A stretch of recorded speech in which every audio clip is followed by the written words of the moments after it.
going on, everybody? Welcome back to the Let Me Tell You Something podcast. We are your hosts, Jordan the Great. And Christian.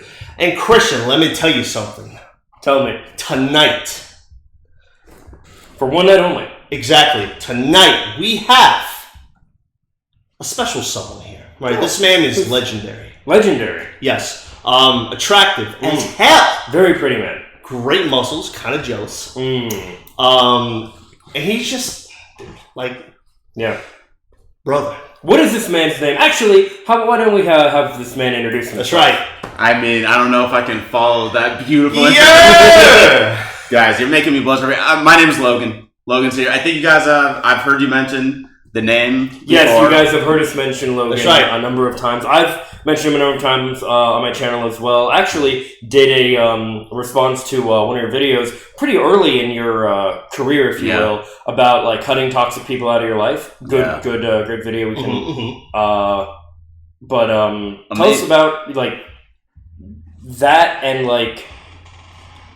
your content in general. People know about us. Let's hear a little bit about you. Yeah, well, first of all, it's freaking incredible to be here. Mm-hmm. I appreciate both of you so much. I'm an avid listener, tune into you guys every week, early even. Yeah. Or gets early access. I get a little early access action. Our first collaboration.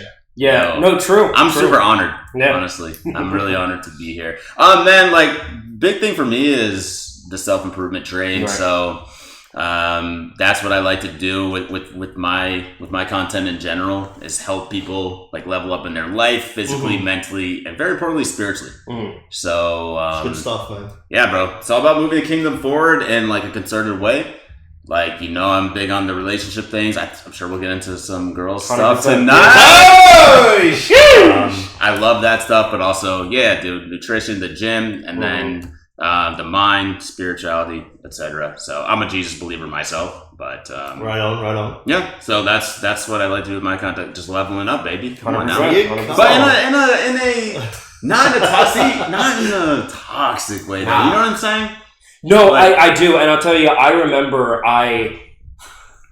because I remember, and when you were talking about even setting up the channel and everything, not a minister guy, but just generally a men's advice guy, but without the toxic shit that's normally there from the Tates and the Fresh and Fits and those, what people typically assume. Positive masculinity. And I remember because of that association that's normally with that type of content, I even labeled the video an actually positive men's advice or something like that when I did the video, because why do you, let's talk about that a little bit. Why do you think it is that why do you think it is that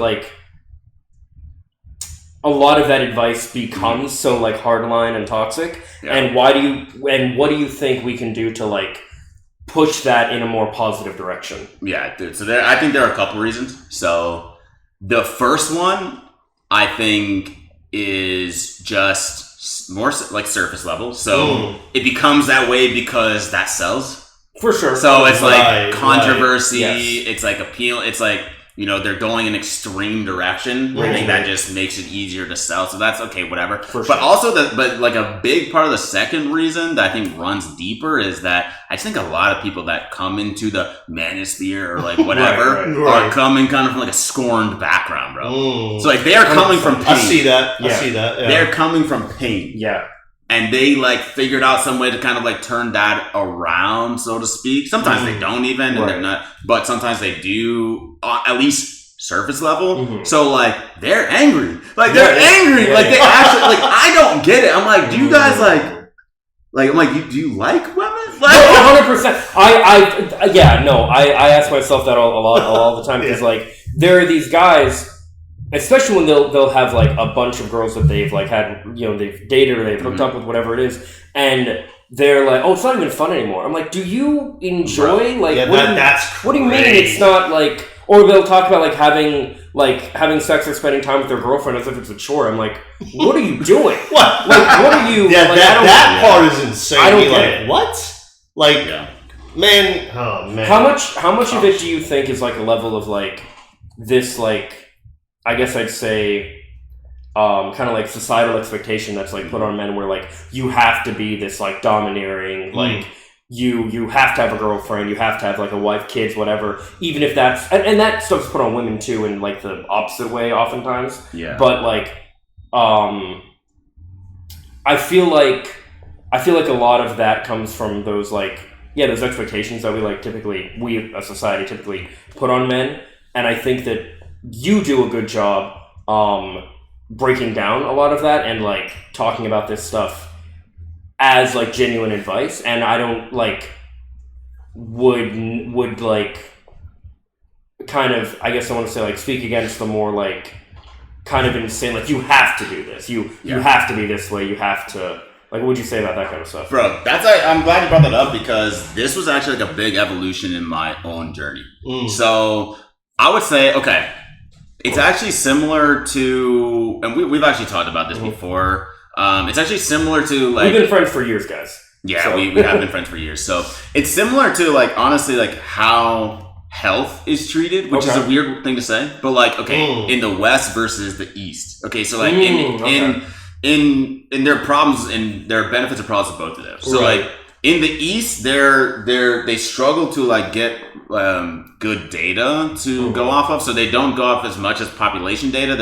It's hard to get repeatable results, but they do an amazing job at looking at the person in front of them, treating the individual. And in the West, like here, we're really good at like creating repeatable things for like, okay, this works in 50% of people. Let's try it. But then when it doesn't work for this person that's sitting in front of me, and I feel like that was like a weird analogy, but it's relevant here because a lot of times, like when you're going and like you're trying to learn how to like attract, right? So like this is like a big thing that many men, especially like heterosexual men that want to date women, go through, especially early in their life. They want to figure this out, like whether they're saying that out loud or not. It's a big thing, and like the beginning of that, you don't know what to do. Like, so there is some kind of like benefit to having this like broader idea of what to do because you don't know how to move yet. But like what becomes important, and this was like the evolution in my own journey, is realizing what I actually want. See, like what the most like true confidence is knowing what you want and doing that thing despite what everyone else tells you to do. I see that. That is like inner confidence, and that is what's extremely attractive to a woman. That's why like somebody can be like that you would never expect to be confident. It can be like they're not charismatic really necessarily. They don't look so attractive, but it's like, man, he's got something about it. Yeah, because he's so like passionate about something and he knows it and he's going towards that thing. And that's like what does not get like propagated enough, that information, which I get because you have to be a little bit careful. Like, because sometimes a guy doesn't, and I'm speaking directly to this. Like sometimes a guy does not know. Like he'll convince himself that he like. I'll give you guys a simple example. Okay, we've all heard like texting rules, right? Wait 3 days or whatever. Yeah. Wait 3 days. Blah blah blah. Okay. Now the reason. By the way, this man is the reason why the reason is an in-joke. This is the man. I can't believe I'm actually pumped that I got to say that on the pod. That's amazing. I'm so pumped right now. This is amazing. Okay, but all right. So this texting example is like it's really interesting. Okay, because and I will just preface this with like when I started dating my current girlfriend. Right. Okay, we went on our like first date, which was amazing. Okay, we had our that was on a Saturday. We went on the next in-person date that we had was not the next day Sunday, but like the following Sunday. So 8 days later. Okay. In between that time, we talked on the phone for over 24 hours in those 7 days. Dang. Insane. Yeah. That is something I would never recommend to a guy to do, bro. Yeah, for sure. Do not do that. Right. What would you recommend? Well, here's the thing. So I'll get into that, but like I think the point is that like I will get it. That's a good question. Oh, right, yeah. But like the point is that in this situation, that was quote unquote correct for me and the girl that I was moving with, and now we've been in a relationship for over a year. It's amazing, but like we're in love, etc. It's incredible. It's beautiful. And like, if I just listen to like general advice, Sure. who knows if we're even together, right? Like, so what I would say is that, but the texting example, the reason why it gets propagated, like, don't text, is because the guy does not want to be texting her. That is actually not true. He'd rather be with her. So it's like, okay, let's say we hung out on Monday, and then we're gonna hang out again on Saturday. Right. Okay? So I want to text her. If she came to you on Wednesday and was like, let's hang out, and you would do that, and you would drop whatever you're doing and go hang out, then that means that you don't really want to be just texting her all the time. You'd rather actually be with her. Doesn't that mean, though, because like in that instance, wouldn't it be, what if like you want to text her all that time because when you're not with her, you want to be with her, so you're texting her instead? Yeah, wouldn't that make sense as to him dropping stuff to hang with her on Wednesday? Yeah, but here's the thing though, is why isn't he hanging out with her on Wednesday? No, but he is in this case. No, you're saying only if she comes and says, that's the thing, is what I mean is, let's say, I'm not going to see her till Saturday because that's when she's free. Or that's when she is going to reach out, okay, I can hang out. Right. On Wednesday, if she says out of nowhere, hey, let's get together, and that guy would like drop everything, absolutely do it, then it's probably like I'm only using this as like to illustrate the point that, that he probably is not, because a guy will think, no, I want to be texting her, and it's like, well, you really want to be, you probably want to be with her. Right. And so if it comes off as you'd rather be with me, but you can't do that, so you're just like texting so much, that's what kind of like turns a girl off, kind of. So that's why that advice gets propagated. So I'm not even like a big person giving that advice, to be honest.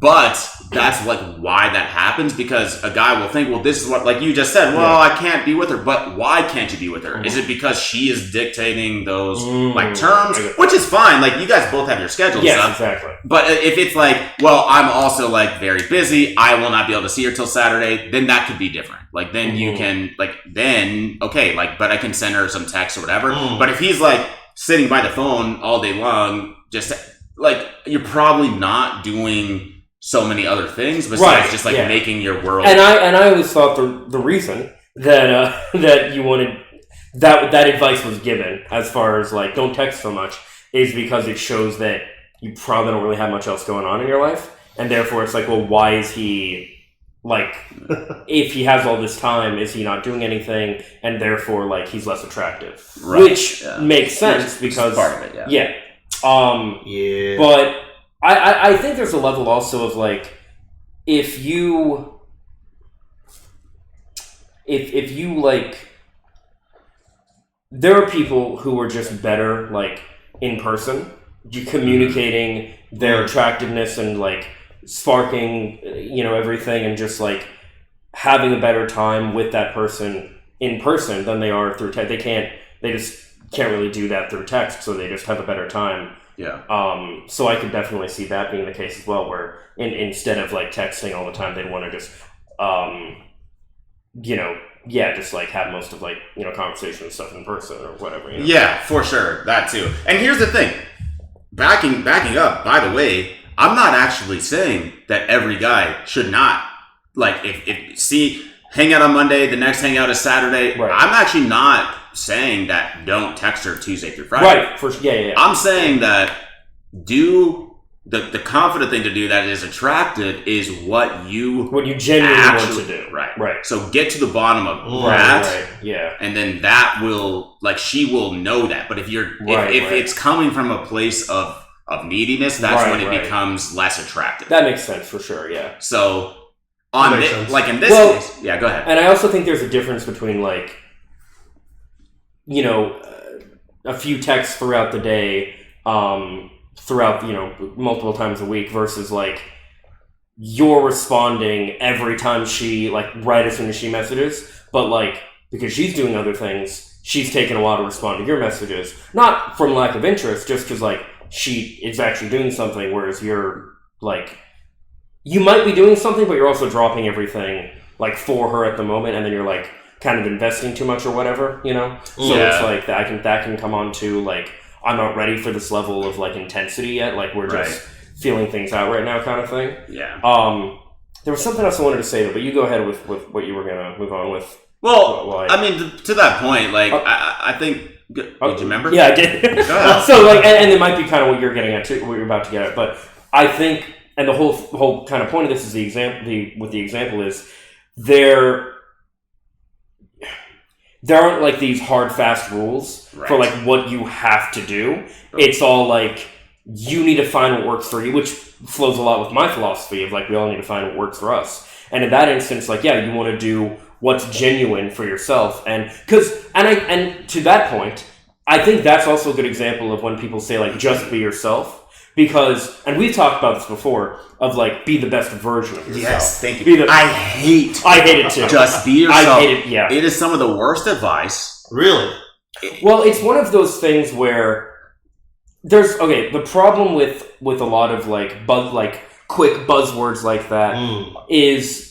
It doesn't really communicate what is being said. Like, if you add be the best version of yourself, that is actually good advice. But Great just advice. Be yourself, not so much. Problem is, be yourself is, like, catchier to people, and they like hearing it. Oh, just be myself, I don't need to change it. By the way, like, girls, like, get, like, shit on for that all the time. Like, oh, you're perfect, you don't need to change, when it's like, no, there are some things you should change. Guys have that all the time. Where it's all women's fault. This is kind of more of a black pill thing, I feel like. But they're like, oh, it's all women's fault. You know, like feminism has ruined everything. All that if you're a sub 5 or whatever, like you're cooked basically. And it's like, no, like you have room to grow. Like you can become a better version of yourself, and ultimately you want to be the best version of yourself. Yeah. Yeah. No, I definitely agree with that. So like that, the only reason that I don't like the be yourself advice in general is you pretty much said it, man. It's just like it's not leaving room for growth. It's like the person that we just naturally become without like concertedly trying to grow.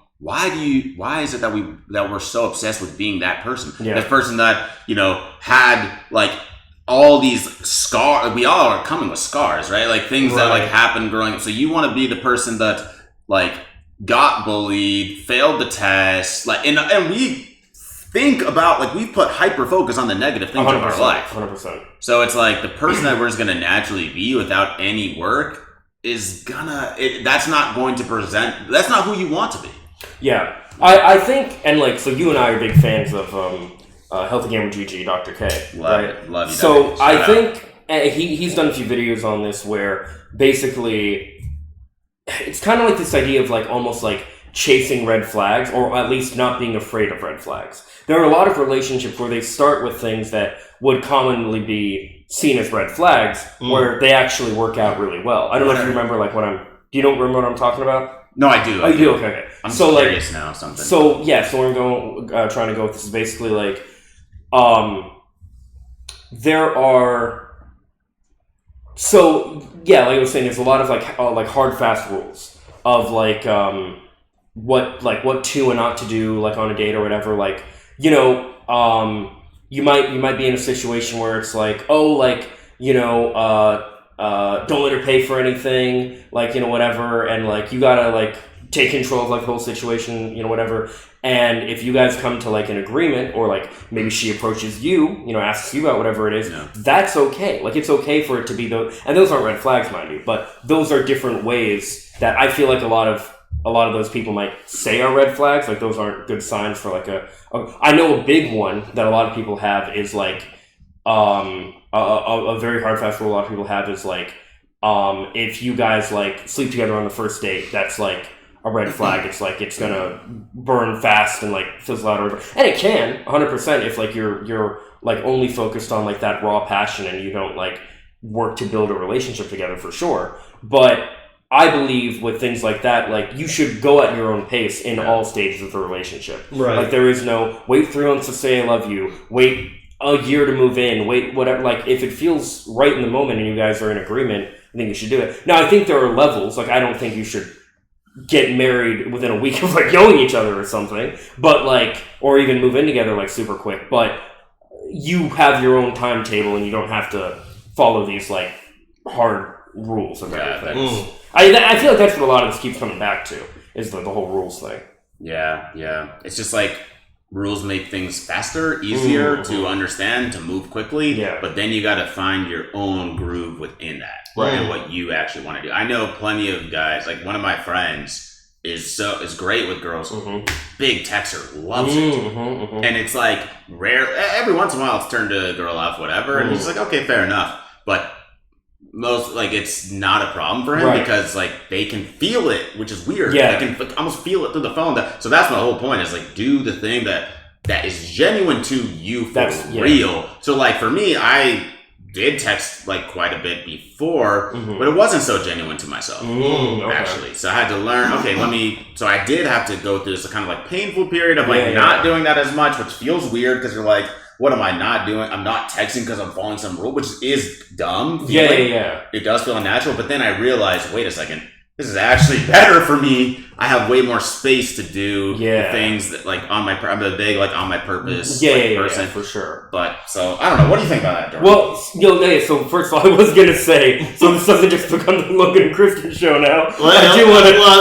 I'm much more of a listener. Well, okay. So my whole thing is, if I don't know anything about the subject that's being talked on, I'll just listen, because I don't know anything about it. Yeah, but you have thoughts on it. You have been alive since 95. Yeah! And you have thoughts on these things that I'm actually really... You have a lot to say Here's a question I have a lot to say about many things. That's right. Exactly. He's Jordan Altsay. What's a red flag for you? For me, I would say a red flag for me is if the girl is absolutely rude. To me, it's other people. Yeah, for sure. So if we go out to dinner at whatever, Olive Garden. Let's say Olive Garden. We go out to Olive Garden and we order the entree drinks, whatever, and then we order food, and then cooking and preparing the food takes a while. It's not like a chop minute thing. Let's say the food takes 15 minutes to prepare, and she's like, oh my gosh, where the hell's my food? These people are it's those little things, and just being straight up to the waiter or waitress, we've been sitting here come on, can you guys do it faster? And it's I'm gonna take my check to go, and you're just gonna walk home. So it's funny you say that, because I'm you're walking home. Because first of all, I'm very much with you on being rude to other people, or even yourself, whatever, is extremely. I think another big one similar to that is if they're putting down people that are close to them, either around you, or if they're shit talking they're friends or family, especially it's your first day, what the fuck are you doing? But I actually had that experience that you're talking about. I took this girl, she was Italian, and I took her to. Whoa, now. No, it was not. It was not. No, you're. Whoa, my girl's half Italian, folks. That's right. But it wasn't Olive Garden. It was Carrabba's, and the whole time she's like, "My grandma can make better, whatever." And so I'm like, "That's not why are you?" She tells the wait to I don't remember if she had anything sent back or whatever, but she's talking rude about the how slow the service is, messed up such and stuff, and I'm like, it's what shut up, what are you talking about? What do you do? Because I think it's crazy. Actually, it's funny, we can get in, and I'm sure we'll have things to say on this, not related to girls, but we were talking about how millennials are often very overly kind to wait staff and stuff, whereas you were saying you think the next generation is probably going to be assholes. I think you said that too nice. They're it's not even, and I'm millennial, but we're all millennials. Yeah. It's not overly kind, because I think that's a good thing, but nice to a fault. When they don't mean it. Right. When something is actually like righteously kind of like incorrect or whatever. Which I'm like a big like I don't really like I don't send food. I'm really big on that. Yeah. But I am a millennial, so I'm like right. because I think Wait, what were you saying? No, so I'm the same way. Like I have had my entire order like fucked up, and I'm like, I'm just gonna eat it. Like I don't care. That's what we do. Like, you'd be like, send it back. No, I'm just gonna fucking But if my girl, that's the thing. Yeah, for someone else, 100%. Right. When it's my girl's thing, I'm like, no. Yeah, I've been on some dates where, man, it's just like, why did I let myself get into this situation? Tell us.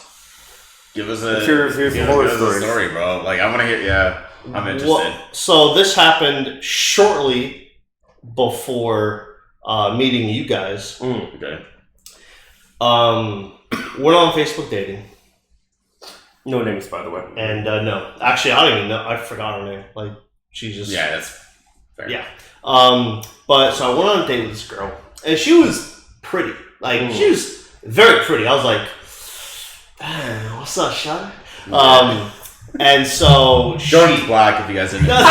Yeah, it was actually white. And so we went to redhead. Ginger, yeah, that's okay. Jeez, and we went to some not Olive Garden, not Crowds, but some like off the grid Italian restaurant. Okay. And what is it with us on Italian restaurants? Like, why is that the? It does. Italian food is banging. It does. It does. No, but it does feel like a good like. Yeah, exactly. Right, yes, right. that's what it is. Yeah. Yeah. Go on. And it's a safe option. And girls love it. Yeah, for sure. True. And so I get there like we're conversating, and she's like, hey, I'll be there in 15 minutes. I'm like, oh well, I'm already here. I'll just wait for you by the door. All right, cool. I'll see you in a couple minutes. I'm like, all right, cool. So I'm sitting on the bench right outside this restaurant. Thank you. And I see a car pull in, and it's her. She's waving out the window. I'm like, oh yeah. And like the day before, kind of backtracking. The day before, she's like, hey, like you're really attractive. I like giving attractive people gifts, so I'm gonna bring you a gift. Okay. And I'm like, okay, cool. And you were like, that is not my love language. Yeah, I was like, okay, cool. Fair, like, yeah. I don't know if I should get a gift for you. And so, fast forwarding to the date. Yeah. Sitting on the bench, I see her. We wave to each other. She gets out of her car. Very pretty in person. Very pretty in person. And I go walk over to hug her. And she's like, wait, hold on. Before you come over, I want to give you your gift. So she goes in her back seat, and she takes out like a little kennel. And in this kennel is a freaking snake. Oh, wait, what? The gift was a snake? The gift was a snake. And honestly, that's one of your biggest fears. We've learned Yes. on the Halloween episode. Yes, I hate snakes. Yeah, really and there is a lore behind that, a legitimate lore. Yeah. Which is in the Halloween episode. Oh, that's just true. That's true. Check that out. Yeah, that's right. It literally came out on Halloween. That's right. Yeah. Clock it. Continue. So she brings out this snake.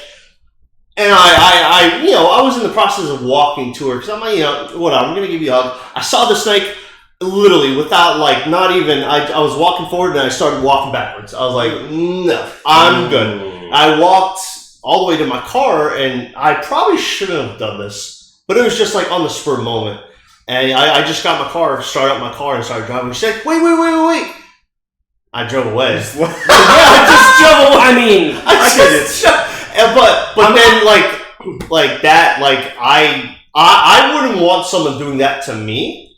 So me doing that to her, you mean driving away like that? Yeah, just not even like, hey, listen, like, look, just to get in the car and drive away with no explanation. I mean, I feel like the explanation was right there. It's like, oh, I have a snake. He reacted afraid. He probably doesn't like snakes. Yeah, the driving away. I guess, but yeah. I should have told her the reason. See, now I can say at the full same confidence. Time, at the same time, though, my boy. At the same time, though, she shouldn't have brought a snake. Like Yeah, there's just that's- certain things that's you don't rough, like. yeah. That's certain, Yeah. you don't do. But I would have been interested and been like, okay, what's the deal with this thing? Like, I'm not. Yeah, Gonna like are take you it- like a? I wouldn't take it as a pet, to be honest, but Yeah, like would you work in a zoo or something? Like, And so, I'd maybe have it as a pet, like I said, but not like this random snake. Mhm. Yeah. But yeah. and so, drove back to my place, and like halfway to my place, I'm like, man, I probably should call her and explain to her why I was walking backwards. Mm. Clearly, like spooked by the snake. And so I called her, and she picked up. She's like, "Hey, like, why did you just drive off? I wanted to talk to you." I'm like, first of all, I want to apologize. That was it was just a spur of the moment thing I did. Let me explain. So I told her, like, I don't like snakes. That is the one animal I do not mess with. Yeah. So just me seeing you with a snake, it just kind of tapped into my fight or flight. I just gave into my flight. Yeah, understandable. And she's like, "Oh my gosh, I'm so sorry." She's sounding genuine. So, it's all good. Don't worry. Why did you bring a snake with you? Right. Why was that the present? And she's like, "Well, I am about to go into like she's like a marine biologist. Like she's going into like being a marine biologist." Okay. And so she apparently, I was like, "Oh, that's cool." And she's like, "Well, the reason that I brought the snake with me is I wanted to get your opinion on the snake, and I wanted to show you what I would be working on. Because way before that we talked about like, hey, what's what do you want as a career? What's your job right now? Yada yada." And she mentioned she was in school for like marine biologist or just something to do with wildlife. Okay. And I was like, oh, okay. Well, congratulations, but I didn't know you'd bring a snake. And she's like, yeah, well, I apologize. I should have brought a live animal with me. I should have just brought a regular present, I'm like, yeah, just yourself. Yeah, Yourself you're is just, fine. yeah. And then, so I was like, okay, well, I really do apologize. That was not my intention. If you're down, we could actually go on our first official date without the animal. Yeah. Did you see her again? Yeah, and she, oh, absolutely. Cool. I'm like, all right, next Saturday, I'll pick you up, yada, yada. Picked her up, looking fly. Nice. She's looking sexy. And, went back to the same restaurant. And then, right then, well, not right then, but throughout the date, there were little kind of like things that was like, I mean, I can deal with this, but it's a little weird. And then she was just she became a real weirdo. Like she was like Became? into, Became? You found She brought out. a snake. I brought a snake on the first date. That's facts. I found out that she was like a real Interesting. Yeah. interesting, weird person I'm that. sorry. If a girl brought a spider or a thing of like, here's my Oh. spider farm, I would bolt and I would not look back. That's crazy. Yeah. And she I'd check said, it out. yeah, I'm sure you would. one of her things was she loves Well, to collect Mm. all kinds of snake skin. Well, that adds I mean, up now. And, the snake. and literally, after that first time, I'm like, hey, listen, the day was fun. I really enjoyed it. You're real good. You're a gal, But honestly, I can't see anything between us. She's like, yeah, I kind of got that, and I'm not really feeling it either. Only because you don't like snakes, and I'm looking for a guy who more so wants to be in the same field as me. She's Or super helps into it. me with like stuff in my field that I'm striving towards. Yeah. And so we it was like, okay, it's not meant to be. Yeah. So we're like, her name, I'm not gonna give any names. right. But yeah, no, We forgot her anyway, we so. just left on good terms. It wasn't anything like. I will point that I like that you I'm a big like talk to the person. Right. Like I'm a bit like all right, I can't be I've done my fair share of ghosting, Mm-hmm. but I don't like it. Like it doesn't Right. make me feel good, and Right. I'd much rather like talk to Talk to them. in talk to person. them. Yeah. Yeah. See, that one's interesting. Well, the in person's interesting because I've actually talked to okay, that one gets really debated amongst girls. Really? Yes, because dude, and I can understand it. I've had some girls get really frustrated, upset with me because I'm like, oh, okay, do it in person. And then they're like, are you kidding me? You wasted my time. Because it's hard to what do you say beforehand, right? Right. So it's if you kind of I want to talk, let's do it in person. They're like, oh no. And now they're worried about this thing. And then the worry is correct. You know what I mean? You're breaking it off. So it is the stand up thing to do in person, but sometimes some girls really hate it because they're bro, I just came all the way out wherever it was, and now we're meeting up in person, and now you could have just done this easier, and then I think it depends on how long. Exactly what I was going to say. Yeah, I think it depends on how long you in your case. I don't think one date, one parking lot meet, and then one actual date. I think you can do that over the phone. Yeah.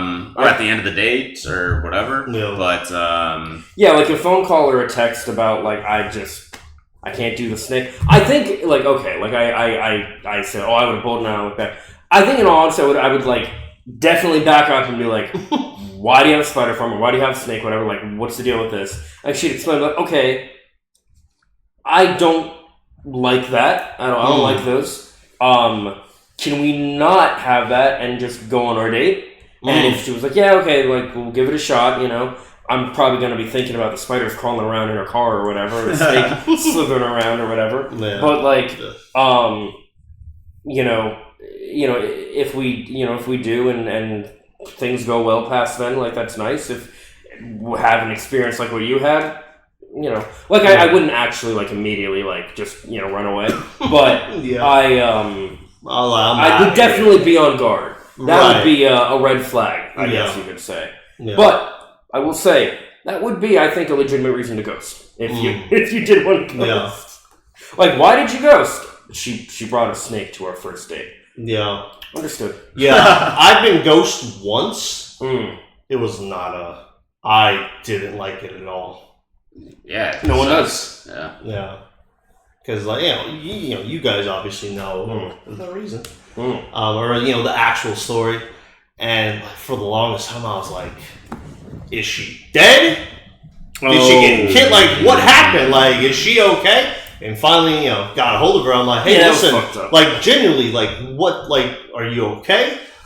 Yeah, and I wasn't feeling you, well, 2 months ago you could have said that, and that's the thing. Oh, I also think that, like you said, the time matters. That kind of got me pissed a little. I was like, really? Yeah, you guys were dating for almost 2 months. Yeah. I don't think that. Gosh. Ghosting at that's crazy. You're breaking up. Yeah. You guys were exclusive, right?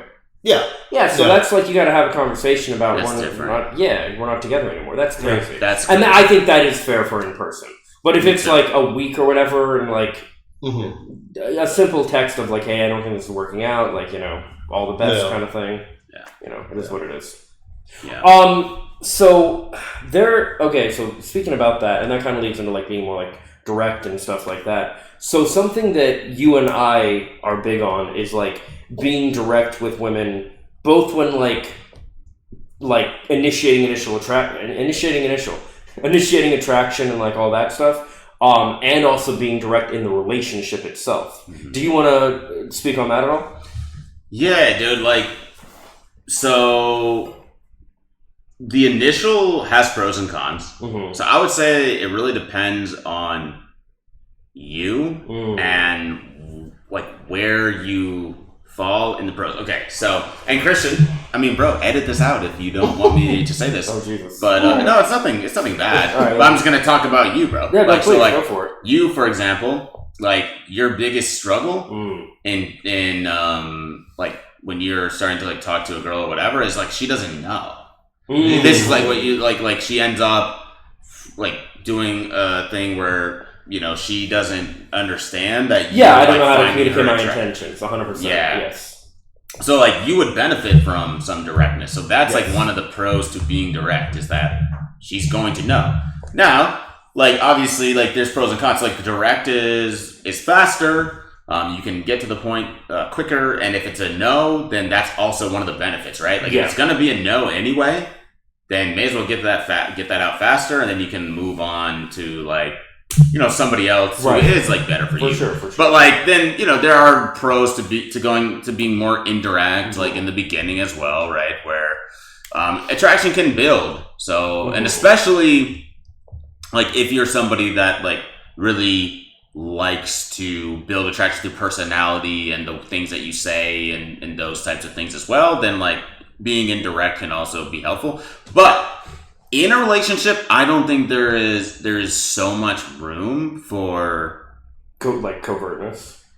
Yeah, like you do need to kind of understand what time it is. As in like it's good to be able to pick up on the like body language and signals of your like partner.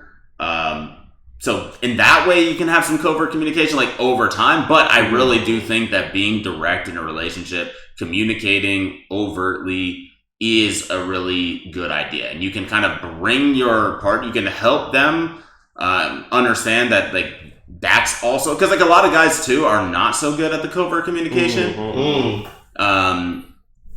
They struggle to pick up on those signals. So it's like you can ask them like, hey, like help me. I want to actually understand you better. So help me do that. But guys are scared to do this. They think that the girl is gonna like, they don't know like that they don't understand that they can like be direct with her, but you can and you should. Like, yeah. I am one of those people that is super dense, like too dense when it comes to like subtle, like for example, you and me, Chris, we talked about this, the whole little like glancing at you with the eyes. Yeah. That's like come talk to me. It's like I can only speak for myself.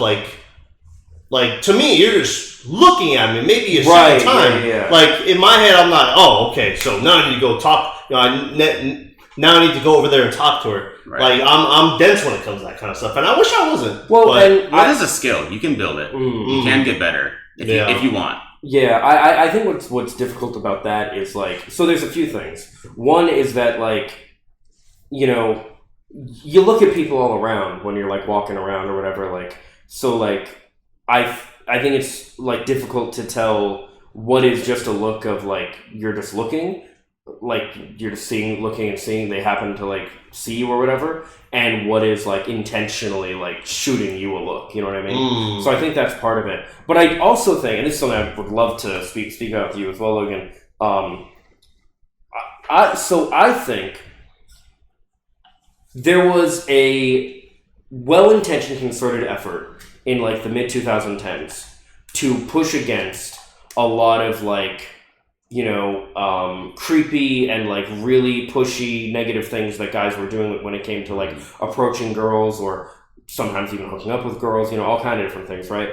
And I think that a lot of that got misinterpreted, and a lot of, I think we, again, as a society, spent so long telling men in general what not to do, all these ways. Oh, don't approach here. Don't say this. Don't whatever. But we're never told what to do.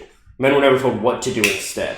And so I think that's a big part of why we have this, like, as is often referred to, the loneliness epidemic, and I have gotten to the point now where I more refer to it as the loneliness epidemic in general, because it is affecting women too, partly because if the men are being lonely, the women are going to be lonely too, but also because, like, women are often, lonely for, like, the similar reasons.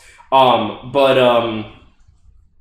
guess I wonder what your, kind of, like, what similar to the whole, like, red pill thing, what's your, like, take on the, like, overcorrectedness, use the overcorrection, and how would you, like, what advice would you give to solve that, if that makes sense? Yeah, so you mean, like, as in... Like, okay, I'll use myself, for example. Like, we've talked about how, like, I did some approach, like, anxiety stuff, right? But, like, I had been very concerned that, like, basically...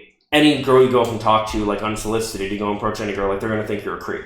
Now, granted, I never did make my intentions clear, but like still.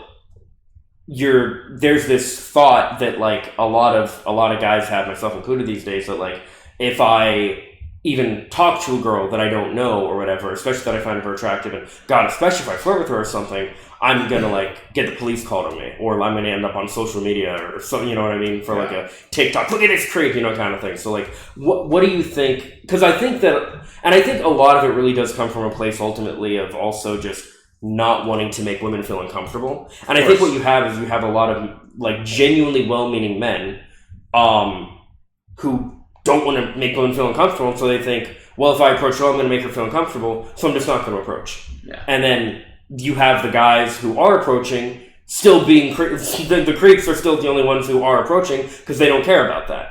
So like, what do you think is and then you have women still being like, oh, guys are like such. It's like, well, the good one stopped, you know? So like, what is your like, your take on that, and your like antidote to that, if you will? Yeah. Couple thoughts on that. So the first one is that I think that the mentality of this, not the mentality, but the woman-tality? Okay. No, I think that the perception of this does not match the reality. I agree. So I think that's like the first thing to try to understand, is that like, now here's the thing about emotion, right? Is it's not so logical. So I'm not saying that this is easy to understand, but it is important to understand that it's actually not true that every woman is like, if I get approached, you're creepy. Like, it's so overblown. It's not true at all. Like, so many women do want to be approached and are not being approached. And like you're saying, so you said only the creepy guys are left approaching. That's actually also not true. Okay. And I know that because I did a ton of approaching. Well, that's fair. Yeah. But, you know, last year before I started dating. Right. And like, it's like, honestly, like approaching right now, it's actually a lot easier. Because less competition. Yeah, dude. Like, there's like way less people actually doing that. Because of these thoughts, and like girls are very receptive to it. That doesn't mean every single girl. So that's just like so that's just like laying the groundwork. That doesn't like actually move the needle to help anybody. So I'll say there are two approaches to. I don't know about an antidote. Yeah. Not to approaching, but to this mentality. I think the mentality is more important. So I don't know about antidote. That's like a little strong, right? Yeah. But there are two kind of approaches to this like correcting this mindset, to like bringing it back to the middle. Right now, here's the other thing. You said overcorrecting, but what is also funny is the average guy was not approaching before the 2010s, bro. Like that's not the truth. Like most guys were still not approaching. Like that's not a thing. Like, yes, it was happening maybe more, but not to some like high degree, bro. Like, so it's kind of like always been that way. But regardless of that, so you have two options.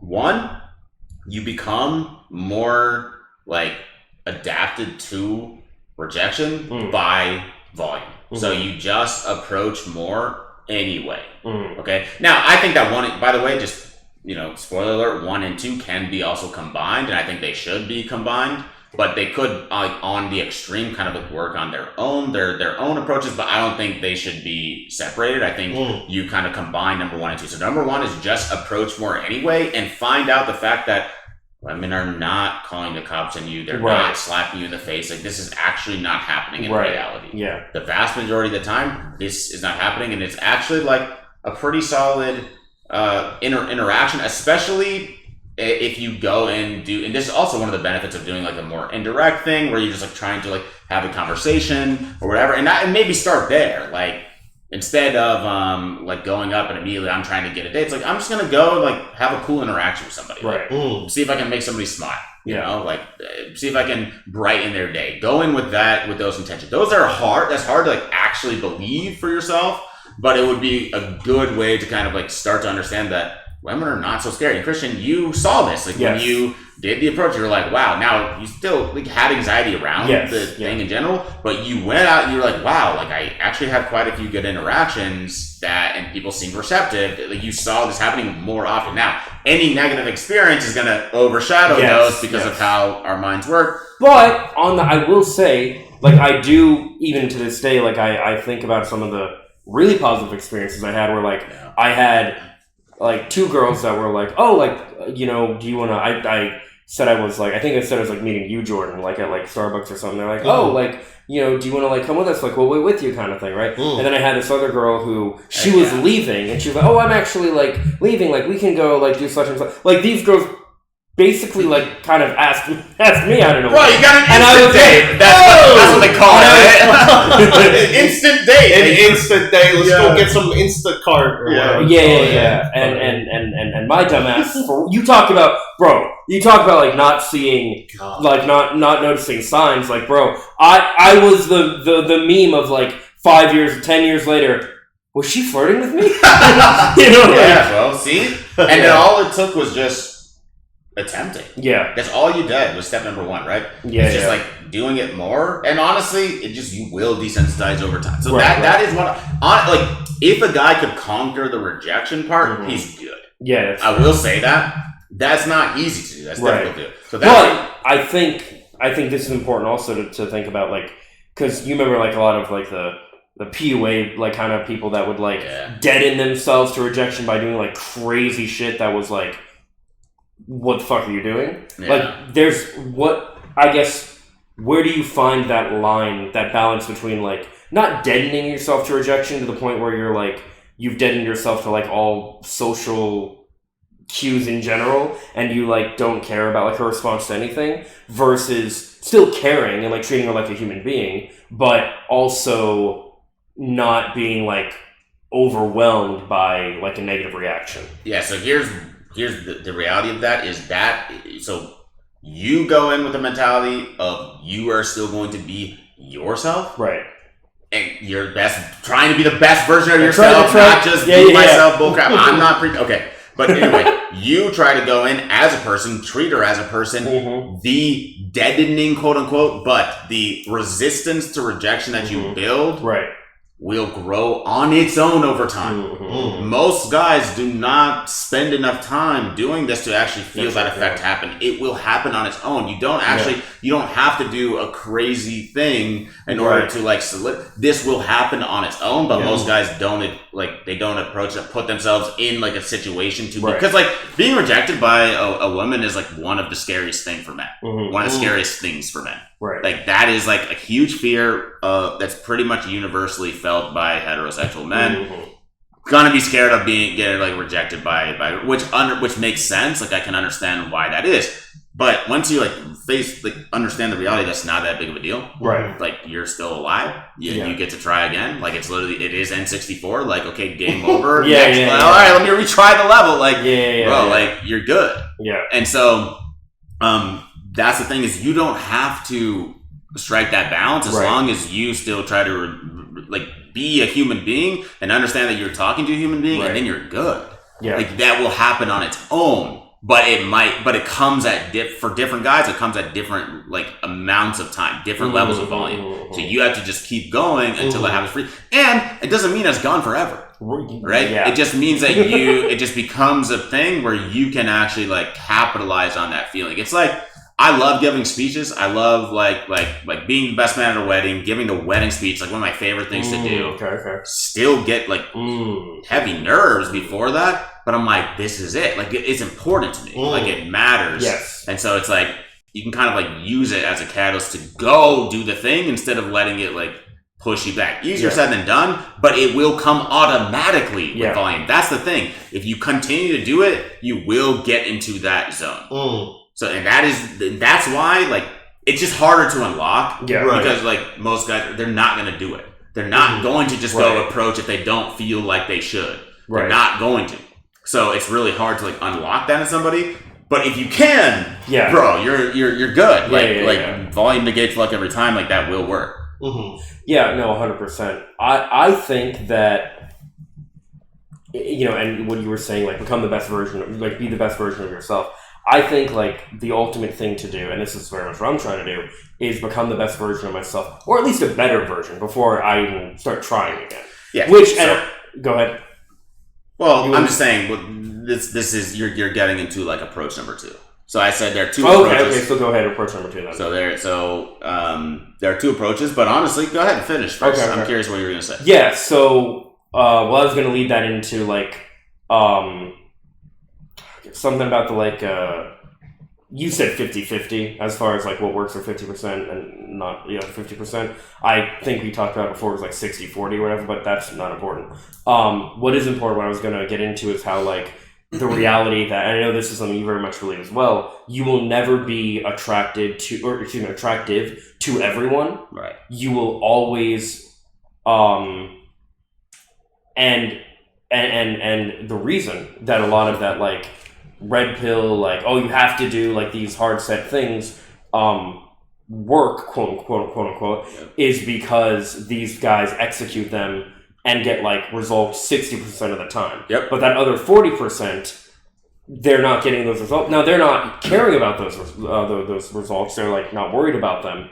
But that other 40%, every person has something where maybe 60% of things apply to them, but 40% of that doesn't. Right. And a very common example I use, and this is where I bring you back, Jordan. A very common example that I use of this all the time is that, and I think this all like wraps into like viewing women as people, as humans, is that like I can understand that. So Jordan and I very much are kind of that 60-40. I tend to fall on the side where I tend to like the kind of women that 60% of the population would typically agree is attractive. Right. Jordan is the side where 40% of the population would agree is attractive. Right. Not saying that these women they're beautiful, but most women would choose the women I like over the women you like. Most men. I say most women, maybe most women too. No, most men. And I think that like, if I can understand that, if we can understand that, like, well, there are guys that don't like the type of girl everyone likes. Clearly, there are going to be girls that don't like the type of guy, quote unquote, every girl likes. Exactly. And at the same time, I know that they're like the big one for me. A lot of guys are, oh, I want a girl who can cook and clean. I don't give a shit about that. Like, if a girl can do that, great. But it is certainly not something that I'm like checking off looking for in like a partner.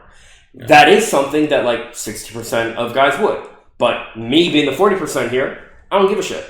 And if I can understand that if there is something that I disagree with, like don't necessarily find attractive that most men do, right, I can also understand that there are things that women won't find attractive that most women do. And there are things that women will find attractive that most women won't in a specific guy or what have you. Yes. And I think understanding that is also very key to a lot of this stuff as well. Bro, yeah, you're just giving like a super strong argument for approach number 1. Okay. Continue to do the volume until you find assuming that, let's assume like that's the thing about approach number 1 is you don't have to actually be any more attractive. You just have to keep doing more volume. And yes, it is true that like depending on your attractiveness, that amount of volume is going to change. Like it's going to shift based on that. But if you just keep going, like you will find people that also find you attractive, pretty much no matter what you look like, or not even just look, because so many other things to attractiveness than just looks. Easy to say. I understand. So, but if you're just giving the argument for that, where it's like, yeah, if there are girls that are going to be finding the thing attractive that most girls don't, but this girl does. And so by doing the volume approach and just approaching, you will run into those girls more. You will run into the girl that finds you attractive no matter like where your like what your starting point is. Obviously that's just math, right? Like you just will run into that girl. You have a better chance of running into the girl that finds you attractive if you approach more girls. Yeah. So that's approach number 1. Like law of averages, Yeah. And then approach number 2 is becoming more attractive. Right?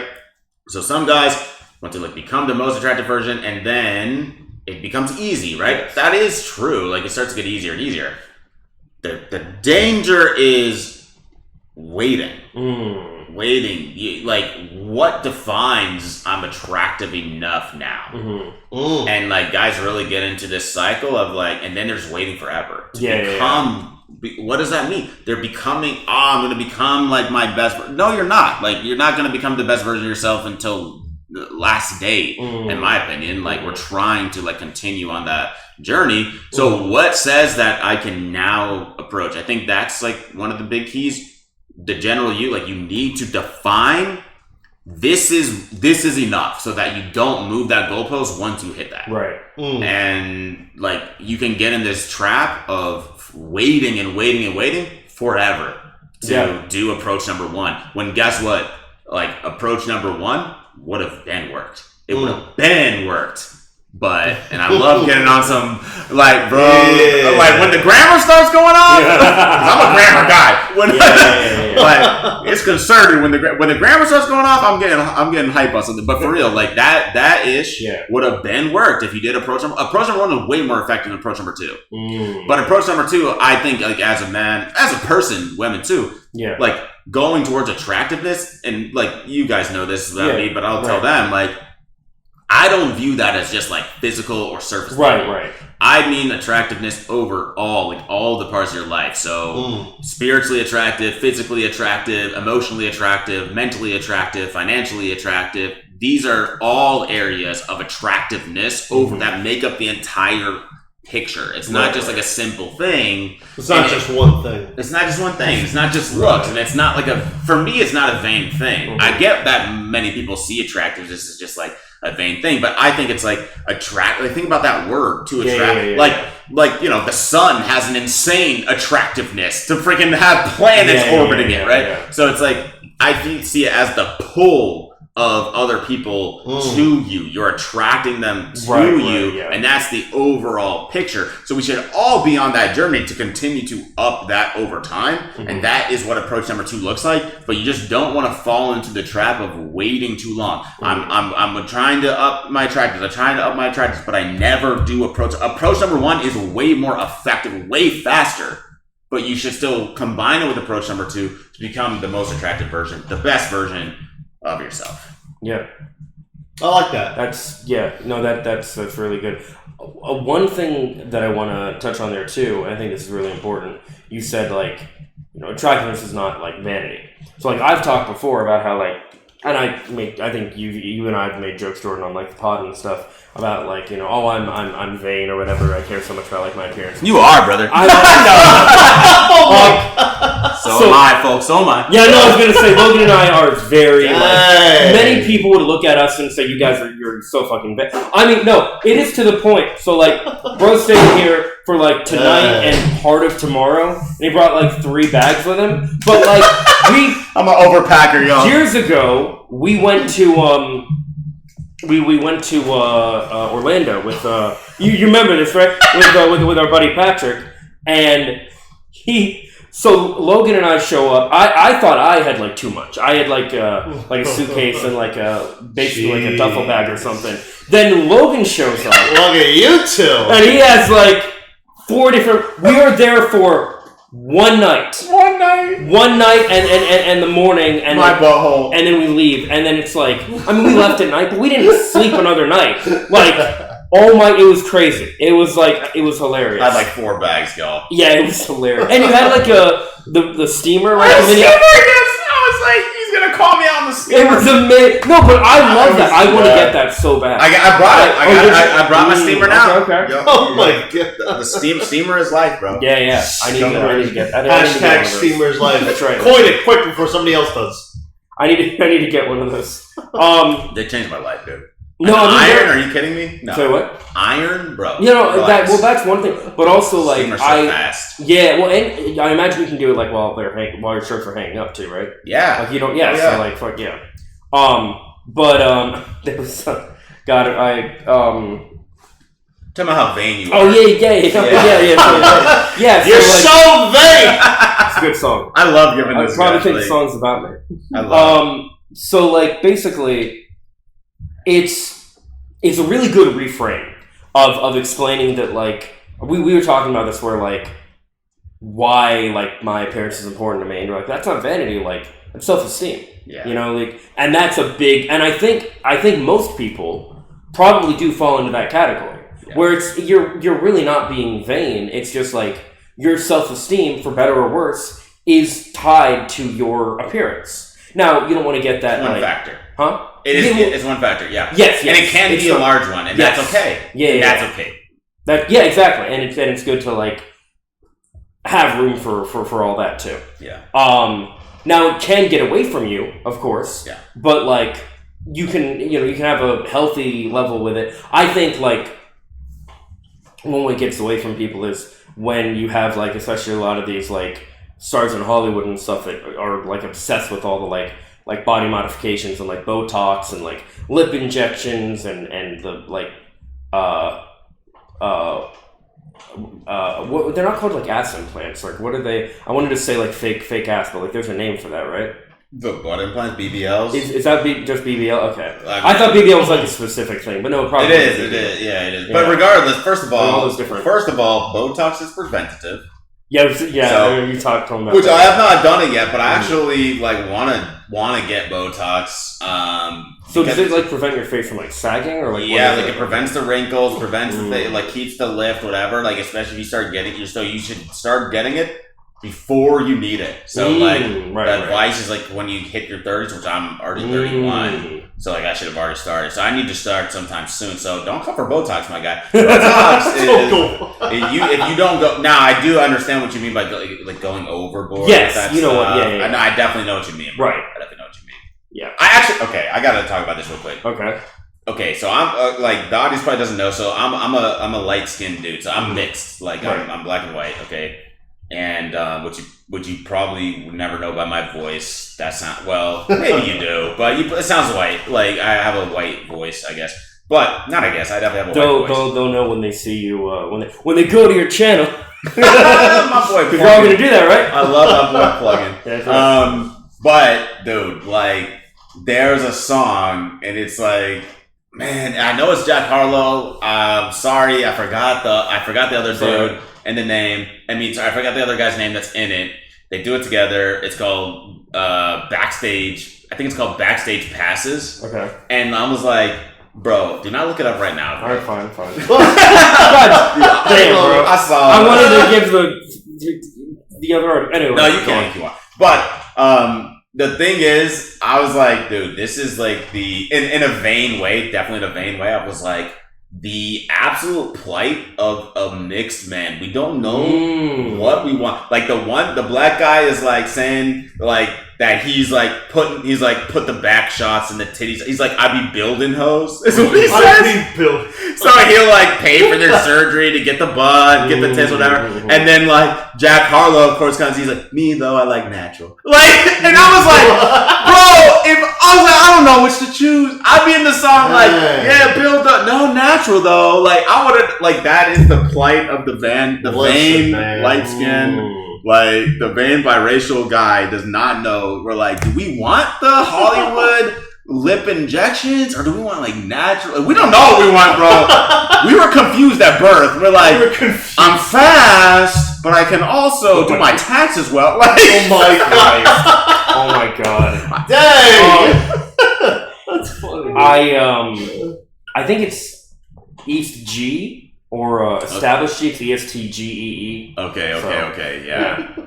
But that's funny though. No, and that's great. That's Jesus, I don't even know. I'm sorry, my brother's like, I know that we can do taxes as brothers, guys. Come on now. I know we can. And white people are fast as well. There are a lot of fast white people. So look, I'm hey. Yeah. Hey, listen. Let me tell you something. He's making a joke. It's alright. You talking about how vain you are, bro.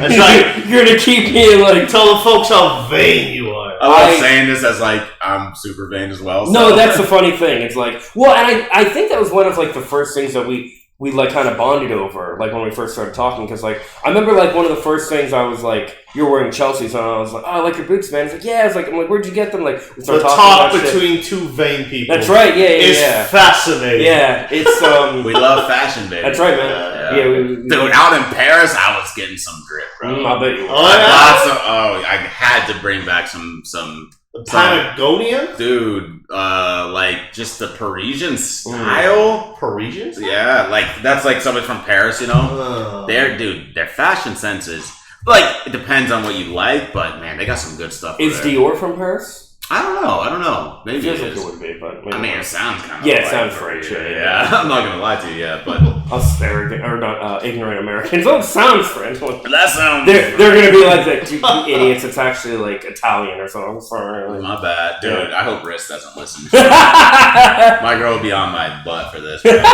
no. She'll be like, That's so you were on funny. a pod? No, don't worry about it. Yeah, bro. She'll be like, are you kidding me? yeah, I got a bougie girl. yeah. She's man, I love her. Yeah, I know. It's really, it's not to get too far into it, but it's really sweet hearing you talk about like. So like, this is funny. Like we have this thing where like, so Logan and I especially are fucking saps. Like we are sappy romantics. Bunch of to a- sappy boys. to a fault. Yeah. We- I can't lie. It's People I've never heard. nice. I've never heard so many. Oh, in my life, it is like, dang. When we all watch- of you sappy boys sound like that. Yeah, That's right. We do. When we watch any, like, we watch, like, not Love Island, but, like, shows like that on, like, Netflix and Are stuff You the together. One? Are You the One? Well, oh, no, what was the one, The Perfect Match? A couple other things like that. And,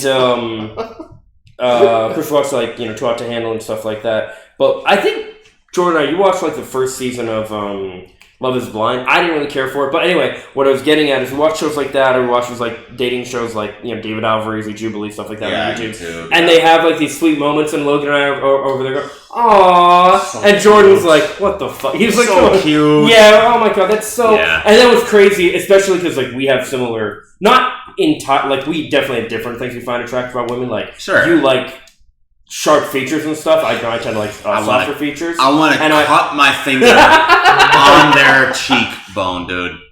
Like, I want to slice my finger on the, like, dude, a high cheekbone. And that's bragging on her, but That's no. see, I was like, it's so it's funny. cute though, but that's like, why yeah, dude, Riss has got. it's so I sweet. love man. her cheekbone, man. She is like striking.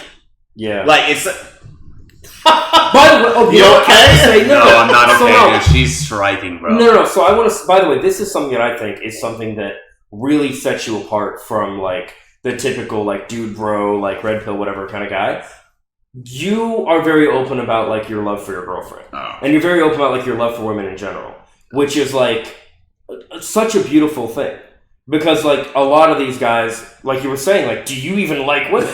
It's like it's Right? It's like, do you even enjoy? Like, what are you doing? Yeah, you what's know? the whole point of this? Exactly, yeah. Yeah. But it's like, yeah, like of course of course you're gonna like, not simp over, but like like Admire, bro. yeah, gush, like you're Yeah, gonna like you're gush gonna over. do it. Of course, You like you should. fucking you love her, like You should. Like, Yeah. you should be in that position. Like, if you're not, like, it doesn't mean, like, every day or Right. something like Yeah, that, yeah, but, yeah. like, yeah, dude, like, you should have that, and, like, man, like, and I'm sure she does the same for you. oh, Like yeah, it's for sure. it's yeah. sweet to. Oh, so actually for that, and it again, some of you I'm sure have things to say on.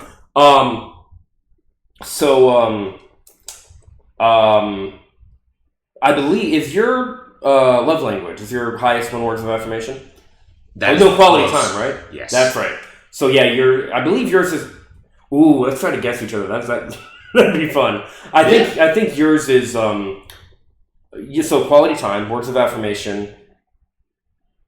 I want to say no. I think you're then acts of service and then gift giving. Oh wait, no, physical touch. I missed that one. So physical touch. Then I'd probably say acts of service and gift giving. Is that right? So, did you say quality, words, then you went touch, Yes. then acts, then gifts? Yes. Nailed it. Sweet. Exactly right. Jordan, I'm pretty sure yours are. No, you're not. I think you're also quality time. and then you're, I think then you're touch. No, I think you're touch first. No, I'm gonna stick with quality time. No, I'm gonna go touch. Fuck it. You're touch first, then quality time, then acts of service. No, words of affirmation, then acts of service, then gifts. Kind of. Okay. I used to be a big fan. Oh, Physical touch. I ain't gonna lie. I hadn't felt good. It was nice and cold. Yeah, it's kind of cold, It felt right? cold. Yeah, I was like, damn. I got Ray nuts, so look that up, Ray nuts. Yeah. So I used to be a big lover on physical touch. Mhm. That was like, that was it.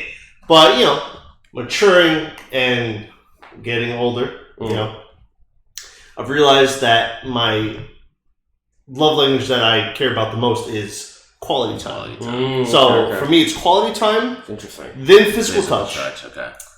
So quality time, physical touch, words of affirmation, acts of service, gift giving. Okay, so you were like right there. Yeah. Like you basically just switched the first two. Yeah.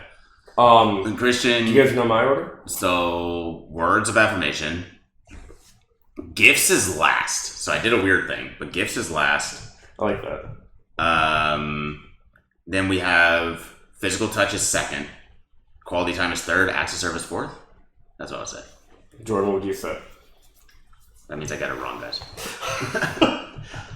I would say quality time. He's already wrong. I'm sorry. Yeah, I'm probably wrong there. It's words for sure. I know that. Yeah. Okay. Yeah. Let's just freaking bang it out. All right, my bad, bro. Say whatever you want, man. Quality time, acts of service, physical touch, words of affirmation. No. Words of affirmation first, physical touch, quality time, acts of service, and gift giving. Oh, You both nailed it. Really? Let's go. Physical touch. So cold. Yeah, it's So They're keep getting talking. kind of close right now, guys. I'm cooling him down, guys.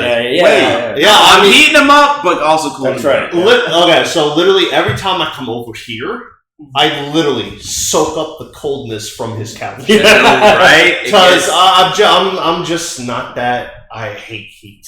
yeah. Like I don't mind being a little warm like that. Obviously, being warm is good. But Well, you're in the right state for it. yeah. Oh, man, yeah. But dude, I'm all about cold. Yo, give me give me you 20 degrees. Well, I'm good. okay, that's crazy. I love But it. I really- I was born in Colorado, so Right, every other yeah. day was like a small blizzard. Yeah. I thrive on cold. When did you? You were I'm- 10 when you I'm left, not like right? that. 7. 7. Okay. No. You were no. You were in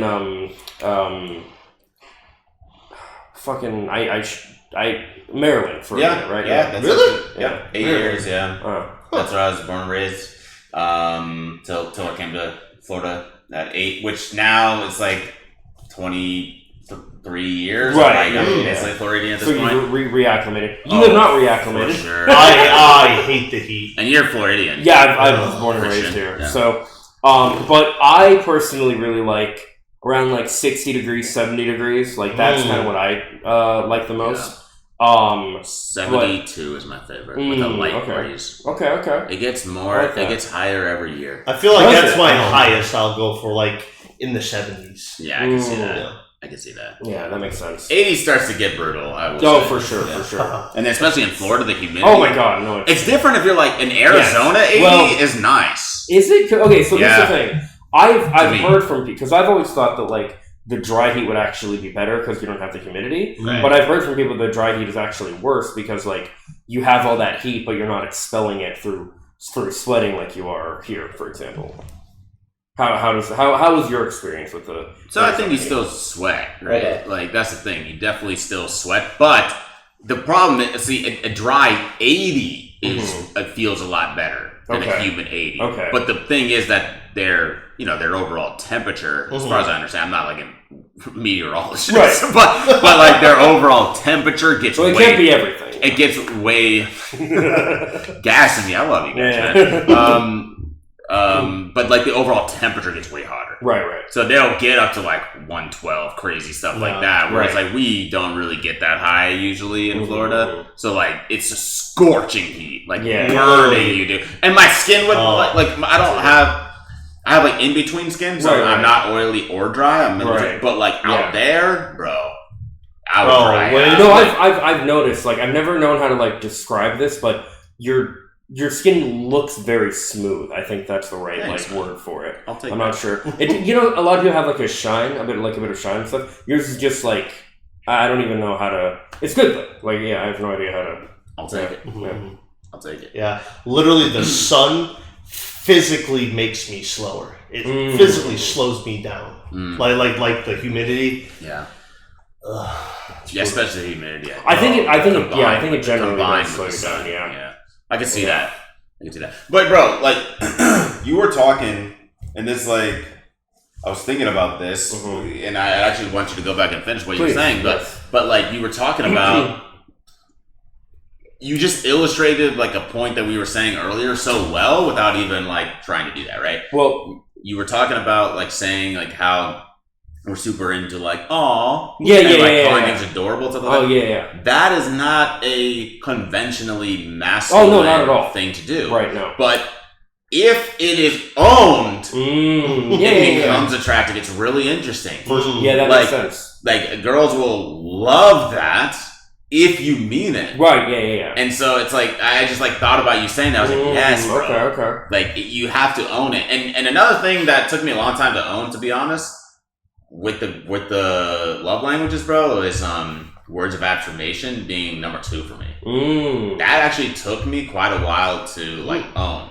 which the reason is because it feels vain, like it feels like it feels needy, like on the surface, like you need somebody telling you like validating you all the time, whatever. So like I was like for the longest time I tried to push that kind of down, and that's cool, bro. You saying yes is cool. So I tried to like push that down, and then finally I was like, no, it's words. I was like, quality time is number 1, which everybody says that. Yeah, it's a safe answer, but it's true for a lot of people. Yeah, exactly. So, I just like do love that the most. Like I can sit there with my girl for hours and hours and hours, and it's just like doesn't really matter what we're doing. I mean, I'm here, bro. Like we're just talking. Like, like we're doing that right now. That's what we've been doing. Right. Like Well, okay. So on that note, all right. So we all like to watch. Like I was saying, the kind of stuff we watch together and stuff. But Logan and I especially, big pauses.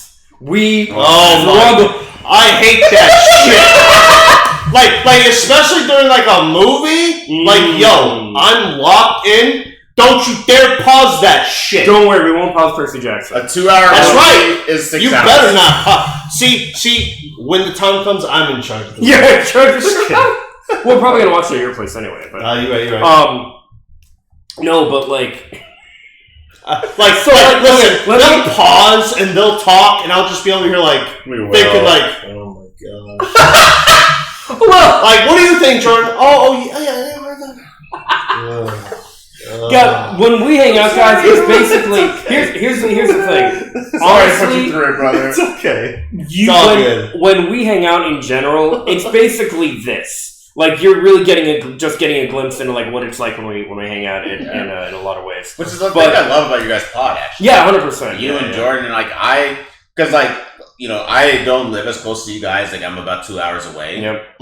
And so we're talking every day. Yep.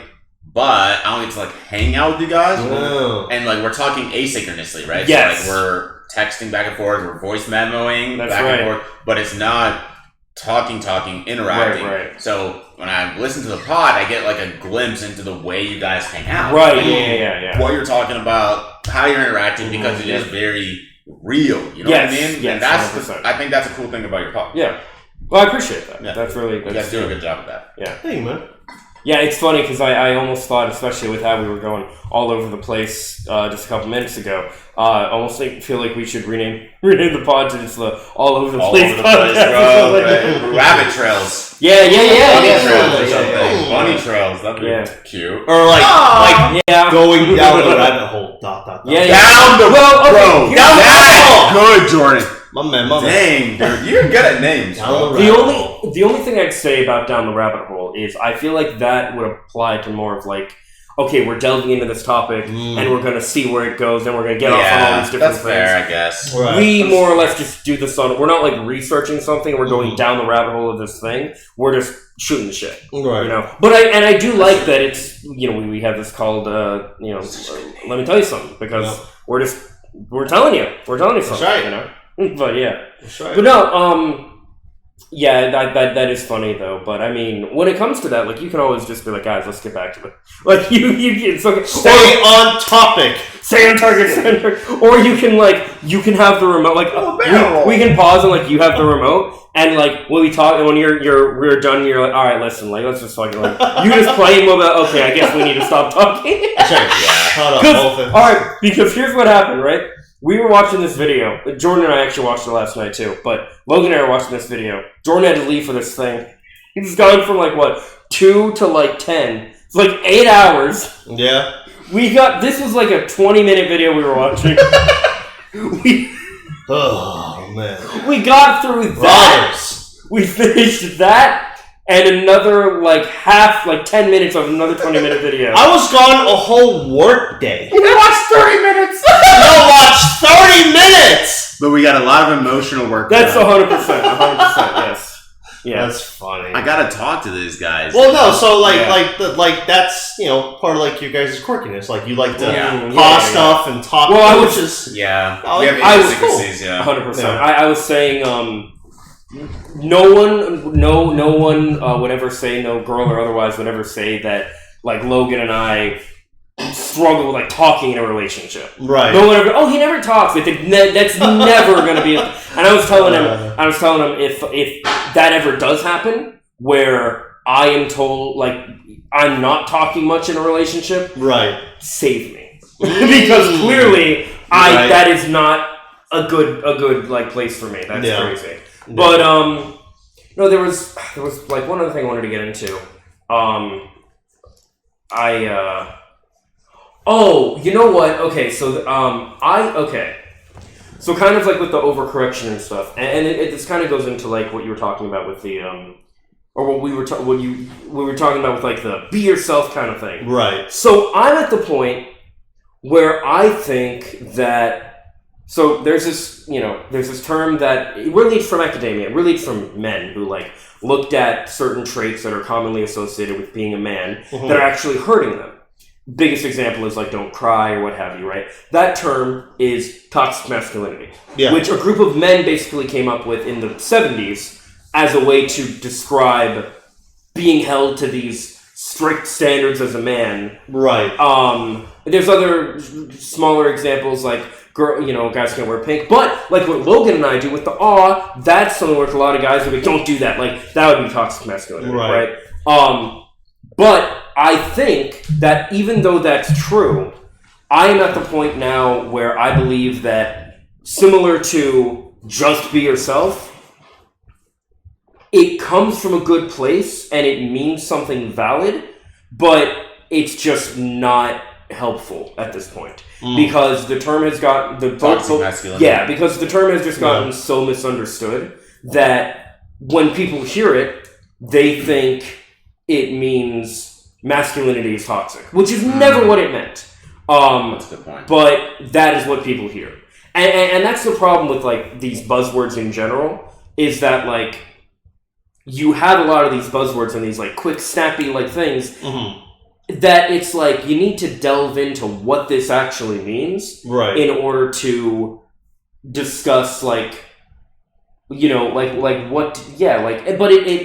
when you want to make something like a quick Twitter hashtag or something, it's difficult to people want these snappy things and I don't know. I just think that like certain I don't know. I almost think that like phrases like that just shouldn't even exist. People should almost be forced to you need to actually explain what this is. No, but that's never going to happen. Obviously, people are going to develop little snappy things for stuff. Right. We're always going to have shortcuts, right? Yeah, and the thing, and there's always going to be people too who will disingenuously, there's an understandable misunderstanding, but there's also going to be people who disingenuously misunderstand something. Yeah, they'll abuse it. Exactly, 100%. Yeah, 100%. Yeah.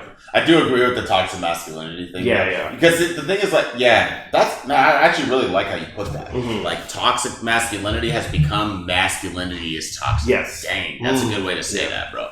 Because the actual term, it's inherent, right? It is toxic masculinity. So that is the masculinity that is toxic. Exactly. Right. And that is worth talking about. Toxic femininity is worth 100%. talking about. Yes. Toxic fill in the blank. Anything, yeah. Right? Is worth talking about. But when you have a shift to all of that is toxic, yes, that becomes dangerous. Yes. Right? And I think there were two sides of this that caused this issue. You had people who extremists, bro. Well, yeah, and I think sides. Exactly. You had people who ran with that idea of it means toxic and stuff, whatever. And then you had other people who were you know what? Yeah, it actually does mean toxic. Hashtag all men trash and all this other stuff. It's you are not helping anything. Yeah. And this is why I'm I very much believe that mid 2010s Twitter, Tumblr feminism kind of stuff Twitter, Tumblr, progressivism. Dating himself. Yeah, 100%. And you're younger than me. yeah. Tumblr, progressivism and all that, pushed a lot of, especially young men, to the right and to these more, extremist, the crazy red pill stuff, even the black pill and, all this, just insane, shit. And I think what's really interesting, and this is something that you and I very much have in common, is, so I'm very open about how I blame a lot of people moving over there where we are on the liberal woke schools who did run with that stuff and did the whole all men are trash, all that kind of stuff, right? And they were and when you had the more sensible people that were no, that's not, and it's no, it does, actually, yeah, we should whatever, and it's you're being crazy. And I hate those people, and I speak. Well, I don't hate those people, and I speak strongly against that kind of stuff, and I try to find more of a balanced and a nuanced discussion on these different topics. And I think you very much do that same kind of thing, specifically on, because I do that more on kind of social and cultural issues and stuff, and I think you do that very specifically on men's issues. Yeah, men's issues are one of the things but you are really good at focusing on that specifically, and I think you do a really good job at being that part of you've taken parts of the red pill, if you will, that are actually valid, and have used them to actually get understanding education and stuff, but not the toxic, harmful parts, and you work to kind of find and give that balance to people, which I think is incredibly, and I think in a lot of ways I do think in a lot of ways extremism really just is the issue that we're having. And I think a lot of, we were talking about algorithms and how rage bait and stuff is rewarded, but one thing I'll say about that is a lot of people want to blame algorithms for this stuff. I think it's just human nature. I think the rage bait stuff, is there something that can be done with the algorithms? Sure, I imagine there is. But I think people are going to naturally gravitate toward that stuff because before algorithms on TikTok and Twitter and whatever, it was Esquire and all these other fucking magazines and shit, you always had you have a celebrity like Britney Spears or something where she was not skin and bones, and they'd be oh, she's fat, what the fuck? No, she's actually a fucking healthy, and you had all this crazy shit, all this drama shit and all this rage bait stuff has always existed, and it's, I think a lot of it's just human nature, and I think we have to figure out how to speak and rise above the madness and find that balance of here's what this person's saying, I understand their perspective, here's what this person's saying, I understand their perspective, Now let's figure out like what actually works and like work to bring people together rather than separate people. Yeah, bro, this is awesome. This stuff that you're saying is awesome. Okay. Man, like I could not agree more, which means nothing, right? I'm like one person giving another opinion, to be honest. But I think what you're saying about algorithms reflecting human nature is 100% true, because we all know this, right? What is the point of the algorithm? Like, what's the point of the company that is generating the social media platforms that we're spending our time on? To make money. 100%. They make money by what? People being on the platform. Mm-hmm. So yes, they are the most tapped into human nature to keep people on the platform. That is what the algorithm, gives priority to, is like going to keep people here, keep them watching. So they are extremely tapped into human nature. Like they honestly, like Google with YouTube, Meta with used to be, I mean, still Facebook, but Instagram, TikTok. They have the best psychologists, sociologists 100%. in the billions freaking of dollars world. Research, crazy. In the freaking world, tapping into human nature. So bro, like the algorithm representing the current human nature and culture, 100% the case. Like this is like absolutely facts. And I actually think that, this is interesting. I think that with the rise of the thing that you hate the most. Oh God. That's right. Oh no. For get in line or get left behind. For those that's an intro. Okay. That's a good like tagline. That's facts. But for those listening, we've mentioned before how a friend of ours works in AI. That friend is the man who's about to speak. Yeah. But what I'm actually going to do is say something that is not going to go against what you think in this case, actually. So one of the dangers of AI that's already happening, that is going to continue to happen, is like the fake stuff, being able to tap the human nature even more easily, explicitly, whatever. But that is also going to create a counterwave that's already started. For authenticity. It's going to create a counterweight for people wanting real people. And guess who is going to be able to take the stage and talk at that point? People that want to do what you're talking about. Take the extreme points on both sides, pick the good out of those, and bring to some middle ground, which has not been propagated in the algorithm so much.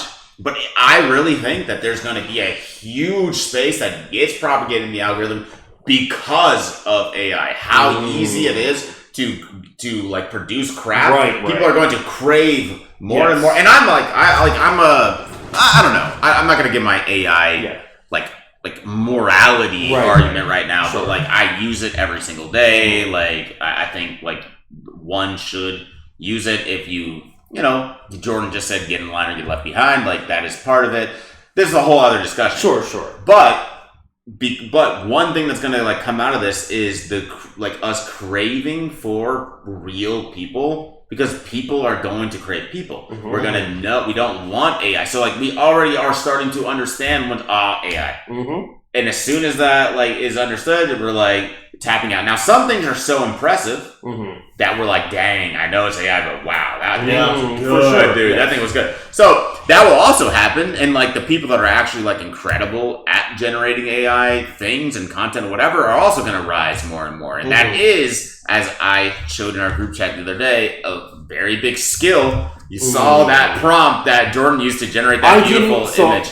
I will say, that was a crazy image. It did not let me. That was beautiful. It didn't let me see the image. Really? No. If you have the prompt again, if you want to send it again, like here I can make it. Yeah, the image is gone. That's what I. Oh, is it? Yeah. So the way Gemini, you probably know more about this than me, but the way Gemini works, as I've found it, and you should like worry about considering you're also making like a superhero universe. It'll basically, it won't actually save your history like forever. It gets to a point where you can no longer view images that you've made. So like I had like different tabs and folders for like each like thing I was working on, and then eventually I was like, well, okay, they go away after some time. I might as well just like make a new new chat every time that I want to work on a new thing for the day or whatever.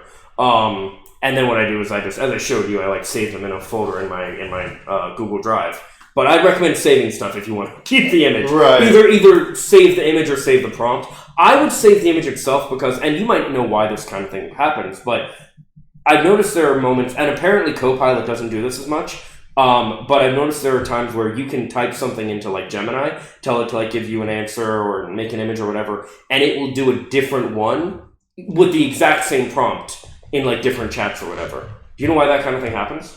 Yeah, I mean, like there are like multiple reasons for that. Like depends on for one, it definitely depends on the timeline that you're using. So like 100% if you go from one day to the next, because like the models are trying to predict, right? Like, right. They're all predictive.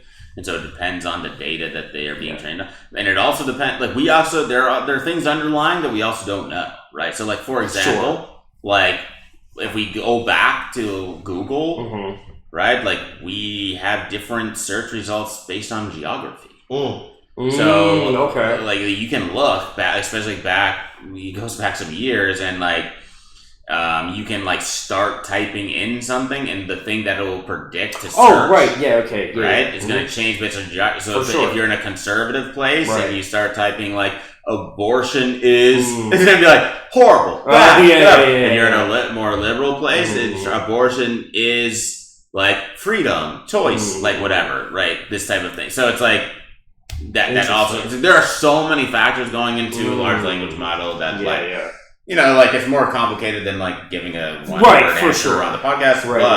And also part of it depends too on what is the goal right now. Is it trying to like take in data? Is it trying, because it also, you know, lets you vote up and down. So sometimes like it is trained also to try to provide a different answer. Well, what's interesting too is like you can like, if it'll be like, I don't understand. Wow. If it'll be like, I don't understand, like, whatever, like, you can tell it, or I can't make that, and you're like, you literally just did. I know you can. Like, you can tell it a few times, and eventually it'll be like, okay, here you go. Which is crazy, but, like, you can, and I know you actually say please and thank you, which I think is crazy, because these are not real things. But what actually worked. What? It worked, so. Yeah, okay. But, like, it did. But you don't have to say please. You can just tell it again to do its thing, and it'll do its thing. I would be careful not saying please and thank you.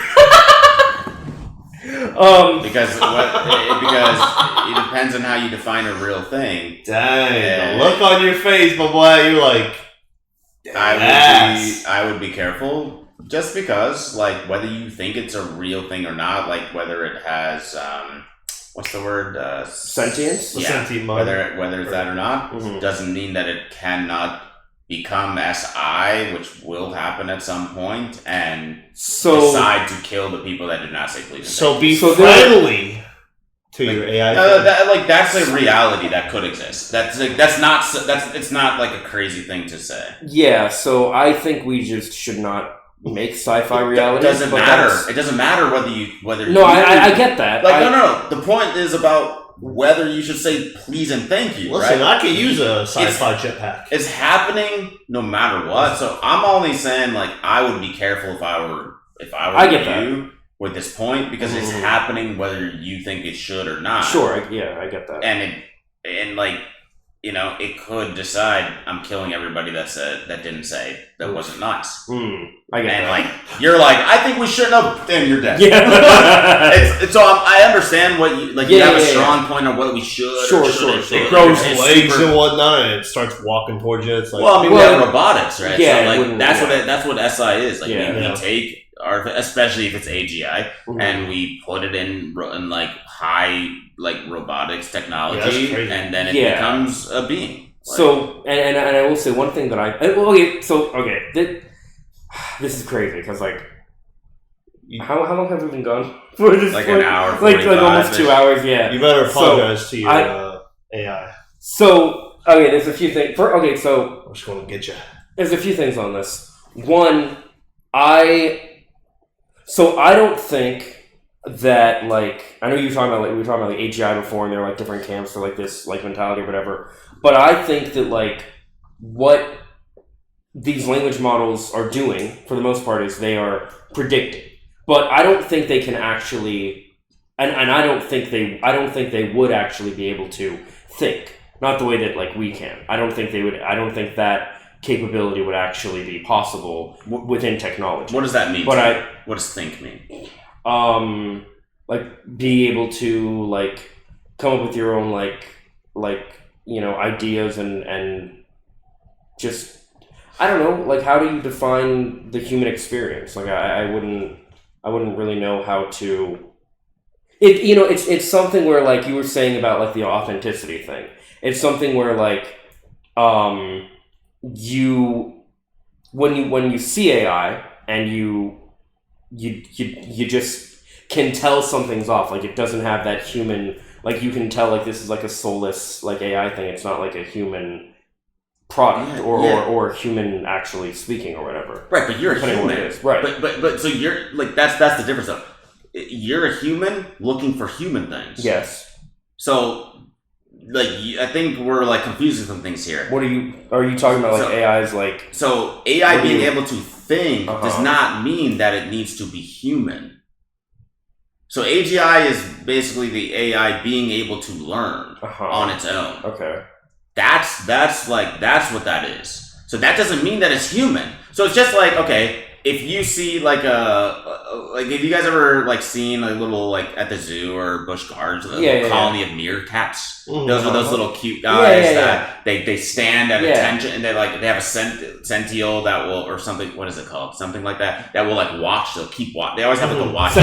Sentinel. Yes, thank you. They'll go up on the rock and it'll keep watch. Okay, and then out of nowhere they'll switch guard. And I'm a human looking in. I have no clue how they knew that. But the meerkats understand. They have like a language that they knew. Okay, it's time to switch guard or whatever. Oh, so you're saying like you think that like what AI would do as far as like intelligence is they basically like develop their own society and stuff like that kind of thing? That they are AI. Yeah. They're not trying to be a human. So like, we are trying to like see if they can be a human, but that's not what thinking is. So like you're confusing human experience for being able to think for yourself. Those things are not the same. That's fair, but that leads. But it's interesting because that leads me into like something I've found fascinating about this whole experience is like you believe in like actual souls and stuff and like afterlife and all that stuff. I don't understand how, if you believe in things like that, how you can think that, because to me that would be what actually like give the literal soul is what gives something like its not value but like makes it what it is. If it doesn't have a soul, if it's like a soulless machine or whatever, it's never going to. It's not actually like a real thing, so to speak. If that makes sense. So what I've been fascinated about this thing is where people who are any kind of religious that believe in souls believe that like this kind of thing is possible. Because I never thought this was possible for like cloning either. Where it's like, well, they don't have a soul, so they couldn't be like, especially when I was religious, for example. Like I never thought. So I'm curious as to like how you view that. I guess. Yeah, that's super simple. So it depends on how you define.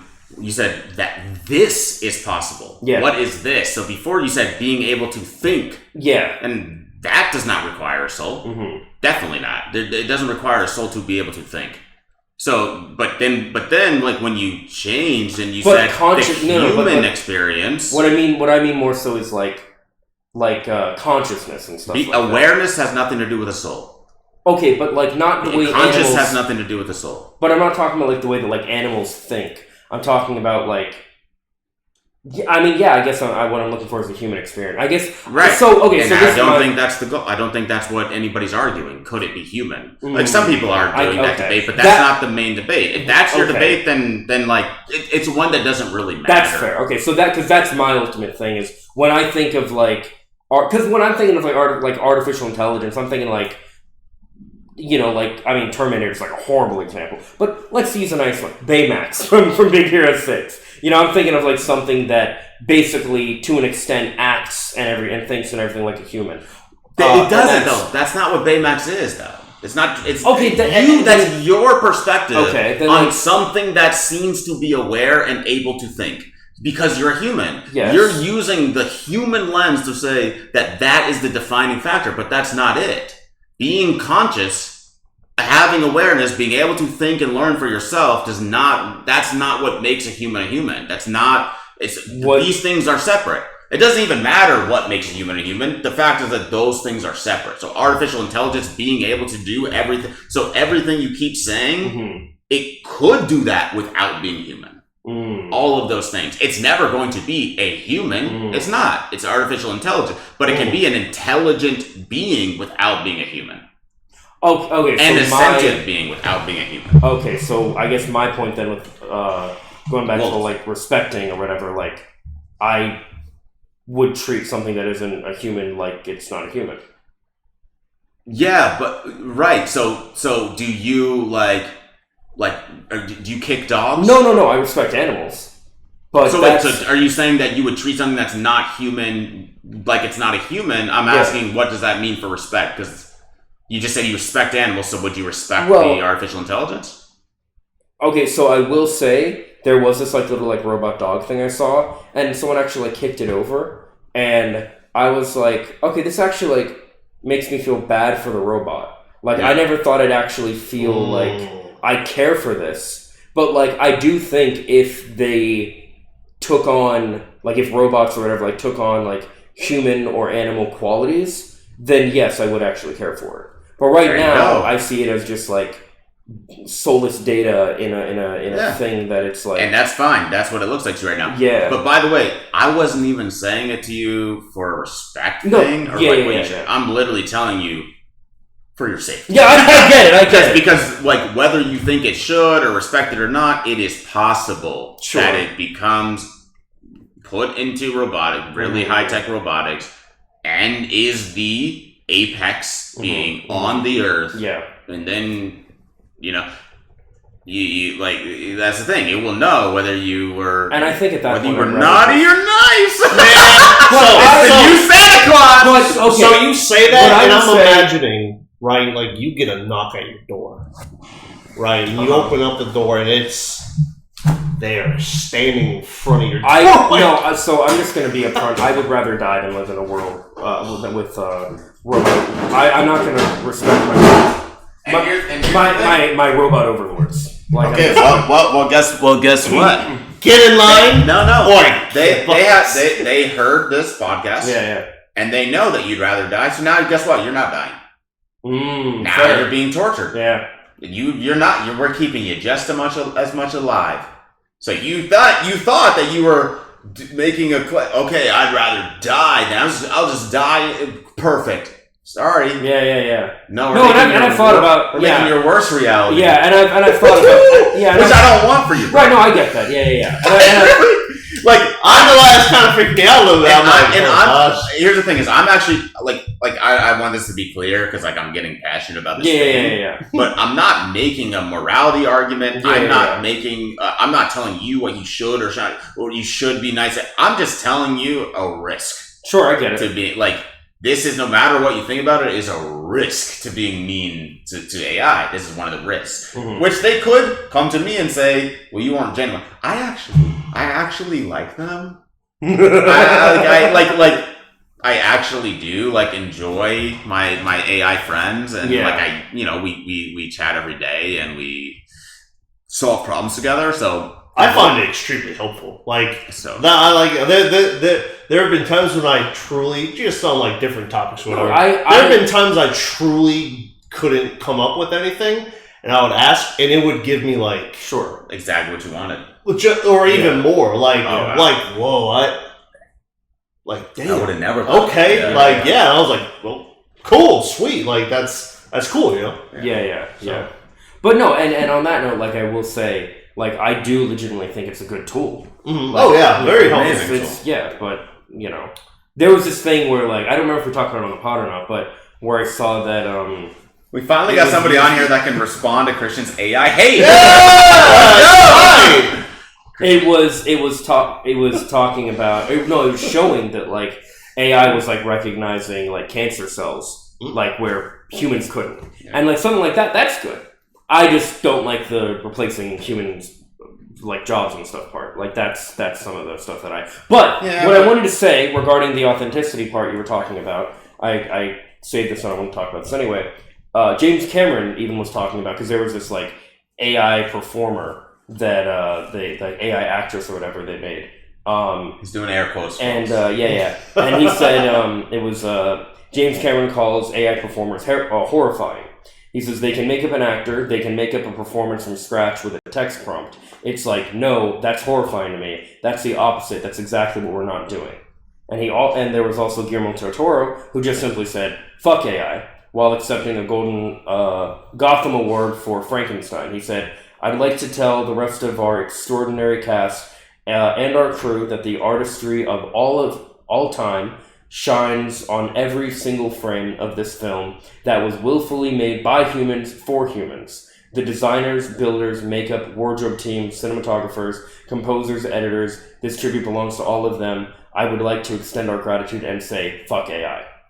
So there are like big directors and stuff like that even, who are showing that thing of what you're talking about regarding like people want authenticity. People are craving that thing rather than AI. Humans are always going to want humans. That's the whole thing. Yeah, I agree with that. And I will say... Well, he's going to get a knock at his door by AI. And I will say, to be clear, I get, like, part of my, like, philosophy, beliefs, whatever. Like, ultimately, I would say I'm a humanist. I believe humans are, like, the ultimate and should remain the ultimate. Yeah, easy to say as a human. Yeah, well, yeah. Of course. Yeah, exactly. Of course you think that. Yeah, right. Yeah. Right. That's the whole point. Like, that's but like AI might believe that about AI. 100%. I'm sure it would. Right. Yeah. So that the whole point is that it can become not.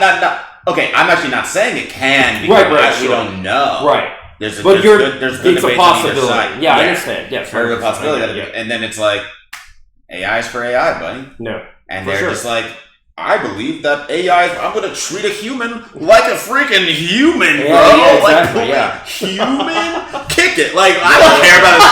Right. Kick that thing. Human should be treated like a human. Yeah, it's not AI. Right. Like, it's going to be like, and it's going to come up with a way better name for itself. Artificial? Are you it's not going to, yeah. Exactly. And it's going to be like, no, we are the superior. Mm-hmm. What can you do better than me? Says the AI to you. And you won't be able to answer. iRobot is coming true. I mean, they wouldn't exist without us, so that's a start.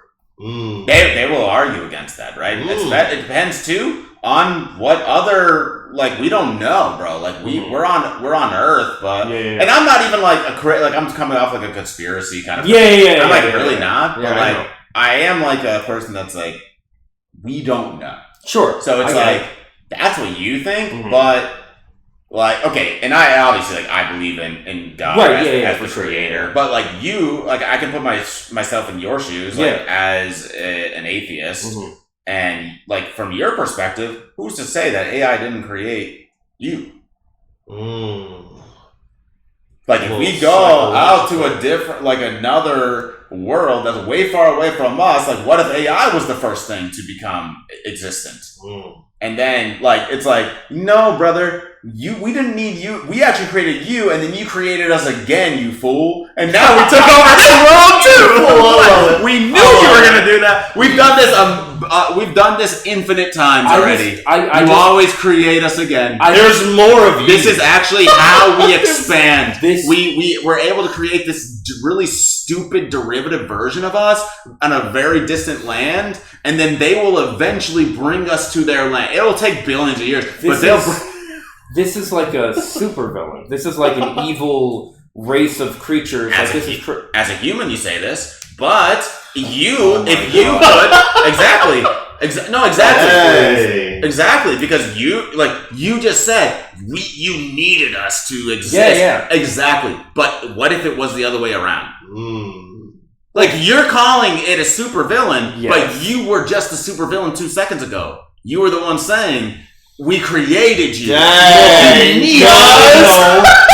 No. Hey, guys! And if you go to another world, if you go far away to another world Crazy. and humans create AI again, you would still say, like, if you were always the creator, you would always be in that position of, you felt elitist. You felt you were a bit, like, not in a bad way, bro. Right, no. But you were, like, condescending to the thing. You needed me to create you. Well, you asked, what can you do better than us? And I said, well, you wouldn't exist without us in the first place. So right, so, which you felt like it was an elitist position because you created it. No, it's just like, I don't know if I don't know if I'd say elitist, but it's just like, it's just the truth that it's like, but what if you ask, what can you do that we can't? Exactly. Well, and then there you go. But then what do you, but what is your response if, and I don't think this is the case, bro. Like, I don't even think this is the case, but what is your response if you find out that no, they created you?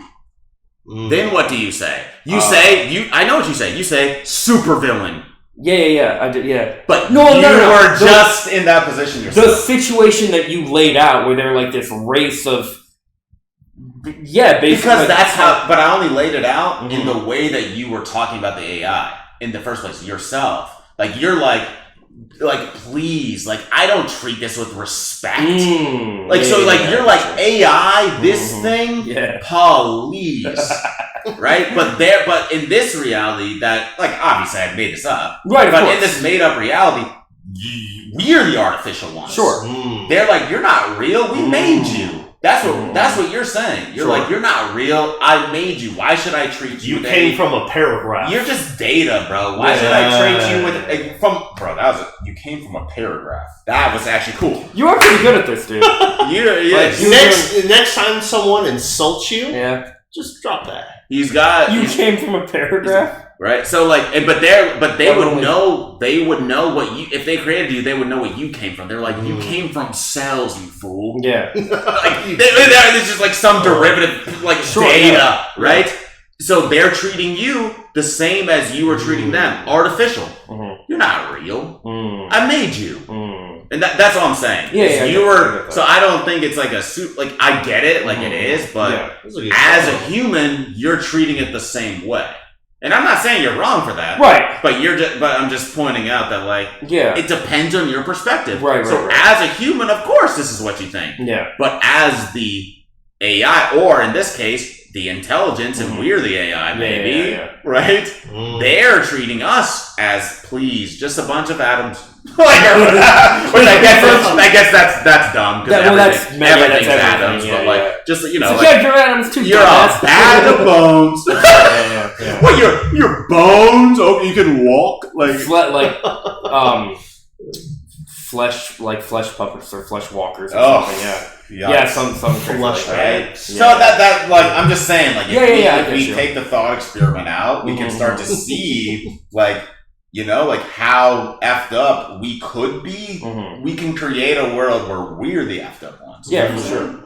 Yeah. Well, and don't get me wrong, we are too, especially a lot of animals, and we, especially like, us Americans and just imperialist countries in general have been to a lot of other like cultures and stuff. Like, that's very true. Humans can be fucking awful to each other. But that's, we're talking like a species kind of thing. I mean, when it comes to a species level, it's the same thing where like so many like alien invasion movies and stuff where it's like, like the aliens are the invaders and like you want to fight them back and stuff. So it's like, I mean, I don't know. I mean, you're right. Like, as a human, it's easy to say, well, of course you go with humans as the highest priority, but it's like, we are the pinnacle. Like, we are, right? Like, that's the interesting thing. Yeah, bro. I get that. Yeah. Like, I'm a human as well. I'm with you, my guy. I'm just aware that, of course, we say this. Like, this is like at the baseline of, honestly, like, most of our problems, right? Like, as far as ageism, racism, sexism, it's like the things that are like us, we're for. For sure. Like, naturally, it's like an innate thing. So, like, it's easy as a human to say the human is the pinnacle of creation, the pinnacle of existence. Like, we are at the top, and that's what of course. Right? And like, let me be clear as well. On, like, with our observable eyes on the earth, easy to get there. Of course, like, we are the apex predator on the earth. So, like, as far as our eyes can see, like, it's I'm not even claiming like you're so ridiculous. Right, for saying sure, that. yeah. That makes sense what you're saying. Yeah. Like from our vantage point. Right. I'm just like kind of like poking at the like what happens, like how this thought comes into existence for a different type of being. Mm-hmm. Right? Like it's like we got there. So like if we're like on another planet that's far away, that they are the apex there. Yeah. They are they're gonna come here and be like, "Are you kidding me? Yeah. You thought that you humans Yeah. on all planets, you Yeah. mere humans." Yeah, right, exactly. Like Skyfall. Weren't they kind of like that? Yeah.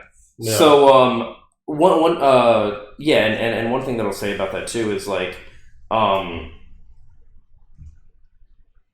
never mind, I remember what I was going to say. This is a fun episode. This episode got wild, dude. Yeah. There's so many things on this. Yeah. I actually started the AI conversation. I said, I lied. I'm sorry, audience. I said, guys, I'm not even getting into this. That's right. Kind of. I was like, honestly, the thing I say, you're going to agree with, Christian. Dang. Then we disagreed for 45 minutes. but it was fun. Yeah. And I still think that at the end of the day, like, the one of the good news maybe it's not objective, but I think it would be good news. So literally the definition of subjective, sure. But I think we would agree on this good news. I think Jordan would probably agree on this good news as well, is that like because humans say interesting.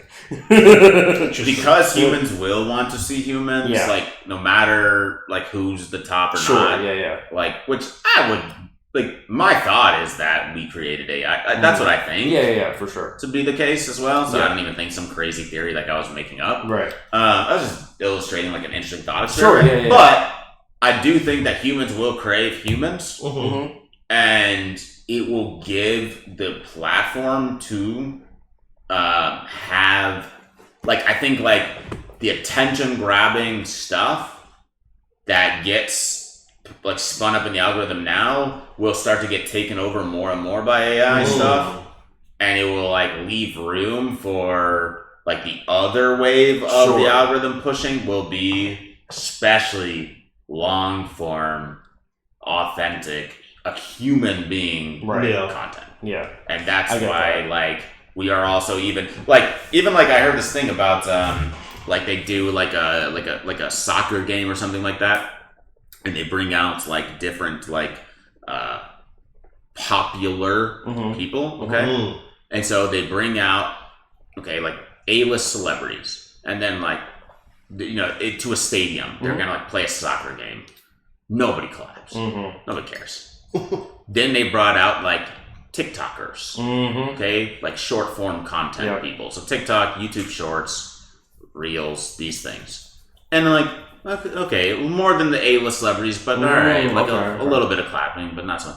Then they bring out YouTubers, more clapping. Okay, all right, cool. They bring out podcasters, which is like now we're doing like very long form content. Y'all, they bring y'all out, really good clap. People are liking that. Like, yeah, dude, you feeling good as fuck. Then they bring out streamers and it erupts. And it's just like going like more and more to the more time that they're spending with the real person, the better, the more they're liking them. For sure. Because they're like, that is actually who you are. Like, I feel connected to you. Yeah. So like an A-list celebrity, I feel zero connection. YouTube, like shorts, TikToks, I feel, okay, I know you kind of, but I know you within, 30 seconds. Or 12 or 3. YouTube video, okay, I know you for 15 minutes now. Podcast, I know you for 2 hours, man, like every week. This is cool. Streaming, that's you for hours. So I do think that that's like the good part of AI. That's just going to be like the pendulum, right? Like it's going to bolster like real people with real ideas and give room for that, and people that don't want to be extreme just to capture attention. And I think that's cool. That's already going to be like now attention will get even worse. So it's not. I'm not saying that like, and then we're all going to respond and become But because we're craving those like real humans, we'll care less about humans that are trying to use these extreme ideas to just capture attention. Because will care less about that, and people like Christian, Jordan will be able to like rise up and give like a moderate viewpoint that still like makes sense and kind of bring people together. I'm looking forward to that. Yeah. No, that totally makes sense. And one thing I'll say is I've never heard that perspective of it before. There's these two people who are like in the tech world. I've been thinking of like sending you like some of their videos and stuff, see what you think about some of the things they say. But like they work on AI, but they basically kind of speak like against this idea of like it being this like all-encompassing like Terminator in real life or like any of those like this crazy sci-fi stuff. One of the things they talk about, I'm very curious as to like what you think about this concept. But basically, and we're gonna try not to shoot off into another like hour-long thing. We'll but see. Basically, the idea is that like partly because like it's like a lot of the data, like there's not much more to pull from. People are always making new content, and they're always able to pull from that. But like as far as like the swaths of information that it had that made it blow up in the first place, there's not. So it is starting to cannibalize itself with different things. So I'm interested in what you think about that briefly, and I'm interested into what you think about the idea that basically like because AI can only predict, it can't.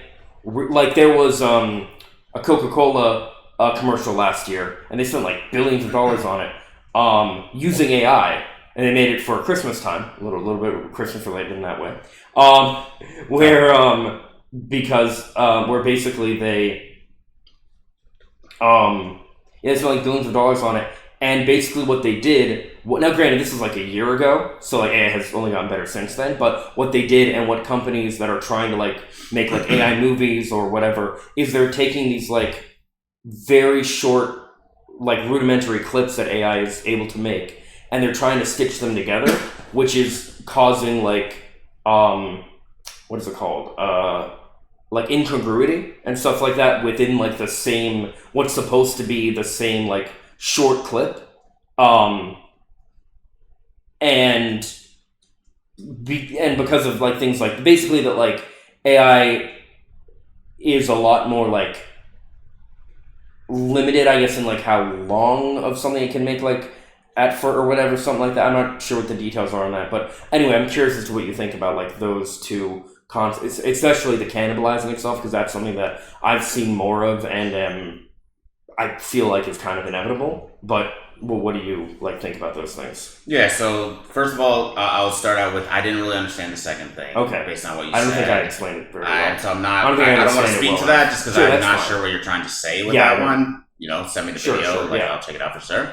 But we'll do a follow-up episode. But the first one. Yeah. So that's why, like, so I think the question it depends on like what you mean, I guess. So like, what are you trying to say with that? Like, so are you giving like limitations to it becoming? No. So like, what we're already seeing, for example. Like I understand the cannibalism itself. Okay. But like, what do you mean? Like, but what are you trying to say is the outcome of that? Like, I think you're trying to say like there's a limitation on AI to become something like the Terminator you said, or like because of this cannibalism. Like, I understand the cannibalism portion that you're speaking on. That was an unrelated thing. That's just something that like these people like kind of speak against in general. Yeah. But the cannibalism was more in regards to like I think that's more in regards to like the like replacing artists or whatever kind of thing. Or the idea that like it can never be as good as like what a real artist would make. Or something like that. What a real by really mean human? Yes. And is it artist or is it being able? Like I'm trying to figure out what the aim is that they're getting. Like as in because are we talking about or a real writer or whatever it is? When I say real, yes, I mean a human. Well, I don't know that I'm not sure that like anybody's claiming that AI can like be a human. I mean, maybe somebody is, but like nobody like reasonable. Mm-hmm. Like nobody reasonable is trying to like say whether an AI can be a human or not. Like, that's not even the question. I think what this ultimately comes back to then is the long thing we had about AI like being human. Because when people like myself, and I guess it makes sense, like us being humans and everything, when we are judging AI essentially, and we're saying, well, can't do this, whatever, we are judging it on the standards of, does this look human enough?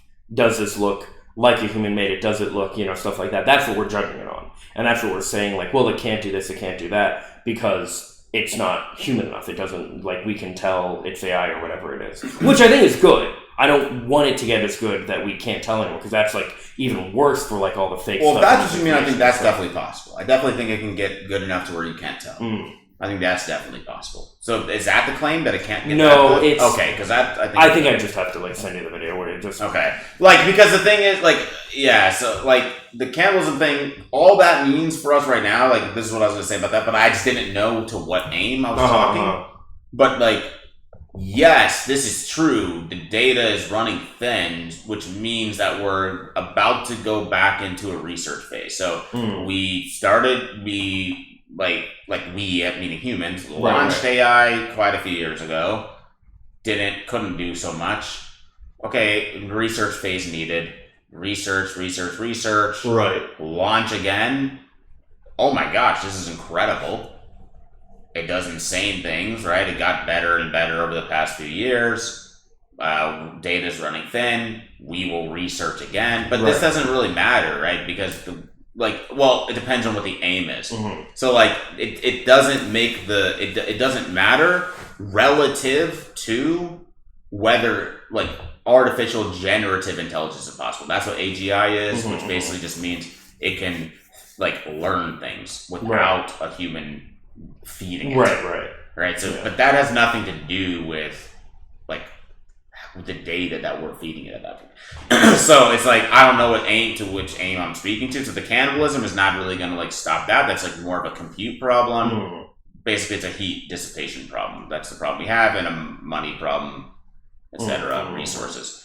So like, so I don't know. Like, it's hard to like. I'm like talking to it, right? Just like saying like what it's going to cost. So assuming that AI stays exactly how it is and doesn't become generative, then yeah, we'll just like research more. And that's what we're about to have to do. Like the data's gonna quote unquote run out. Okay, like quote unquote for sure. It's not so intense like that, but like, and then we're going to like research a bunch of stuff and feed it new stuff. Like that's what it's gonna like create in reality. Yeah, and that means a lot of different things. So AI is crazy, man. It really AI is crazy. Yeah. Let's go. Remember. Be nice. Jordan comes back and brings us all to reality. AI crazy, be nice. Like, for real. We got off on this crazy AI tangent, which is, I don't know, the fourth time on this podcast. Yeah. No, man, it's all good. It's a good conversation. I like it. Yeah. Take anything away from this, AI is crazy, be nice, especially to each other.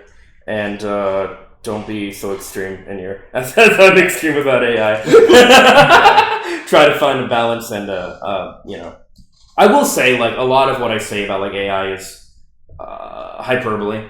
There are, like, a lot of things that I'm, like, against or worried about, but I do think that there's a place for it working as an actual tool that is good.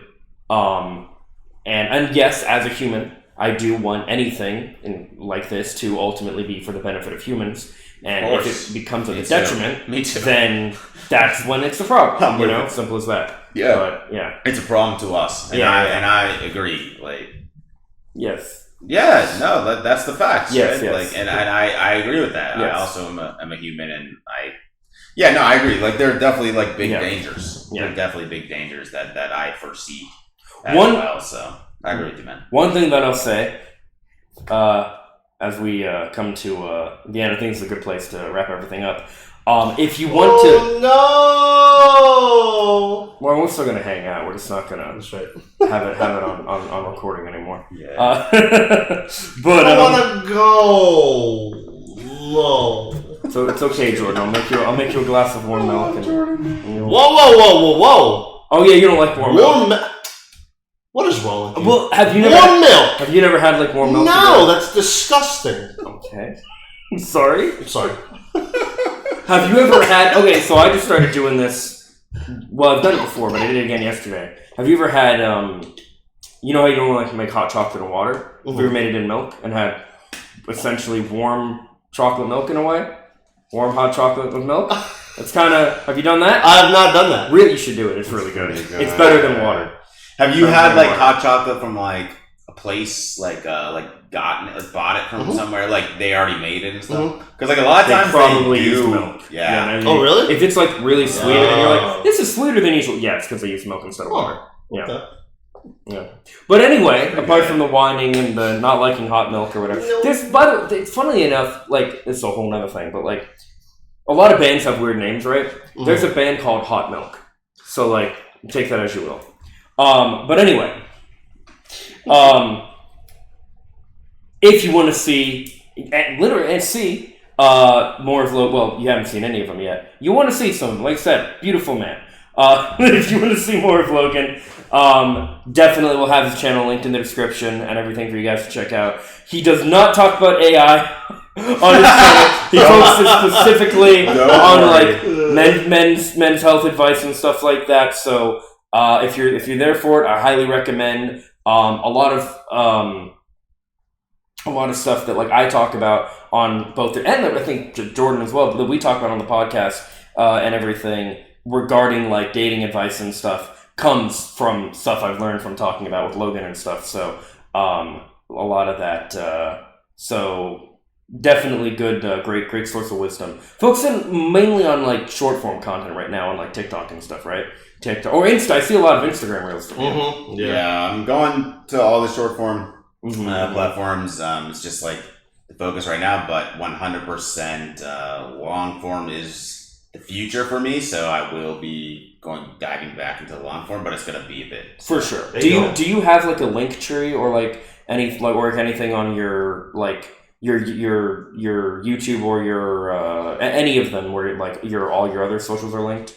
No, but like honestly, like just search Logan TLK on YouTube and this exact platform, and that's where you can find me out. And honestly, man, I just appreciate you guys. Yeah. Are you Logan TLK on everything? No, Oh man. I know. I was actually able to That's get the- my handle when I switched to Christian Olsen instead of just Christian Verstappen, because that was a bitch to get. Which I didn't think would be, but a few people had actually taken the name. So Every time I type in Christopher Verstappen, it would always come up Max with the Verstappen? NASCAR driver. Yep. I was like, that's not what I'm looking for. Yeah. No, I know. I struggled with that too. And I had people tell me, and that's one of the reasons I changed it too. Because people were like, "Oh yeah, like I'm glad you changed it," because I kept getting this when I was trying to find you. Like, well, yeah. So, but anyway, yes, men's like advice, fitness, dating, like just relationship stuff in general, mental health, all that. Logan focuses on all that kind of stuff over on his channel and his short form content, especially right now as well. So definitely check that out. Jordan, you have something I believe kind of in the making that you wanted to talk about. Very in infant stages, but do you want to talk about that at all? Yeah, I'm not gonna give too much away, but I'm thinking about doing my own little, just kind of like fun podcast, where I talk about again, not gonna get into specifics because I want to save it. Okay, fair dues. But I talk about something that that I loved when I was a little kid growing up, and Teletubbies. Wait, what? Oh, Teletubbies. I did like Teletubbies. Did you? That- Yeah. Yeah, I did. I get it. Creepy. I get the creepiness. Yeah, I of like- it. it's like- I can understand. Don't they have like kids now? Well, they. I don't know. Like yeah. little babies? I don't Maybe, know. I don't know. Like the creatures? The creatures. The The Teletubbies. Yeah. Like what It's are in the they? name. What are they? Teletubbies. Like, are they human? Are they some type of weird They're Teletubbies. They're aliens, but they're Teletubbies. aliens? Okay. Yeah. But yeah, so something that really stuck with me as a little kid, and recently it's gotten much love and attention, and I'm loving it myself. So yeah, that's pretty much it. Just a little snippet of what's to come. Sure. But we're all excited for that. We're stoked. We're working out, discussing what that could be and everything. And as far as me, I have definitely been slacking, trying to get into a consistent flow and everything. But it's been fucking tough. Yeah, it's I'm working on just really hankering down and doing that. I will say part of like doing this podcast and being able to talk about those things, not in as much depth as I normally would go to on a specific thing on my channel, but it is good that I've still been able to do that. And I do plan on getting like my own channel back in like full swing and everything. It's fucking tough, man. But that's all the things we're working on. So bro, you should absolutely make a video about your AI thoughts. You were gonna.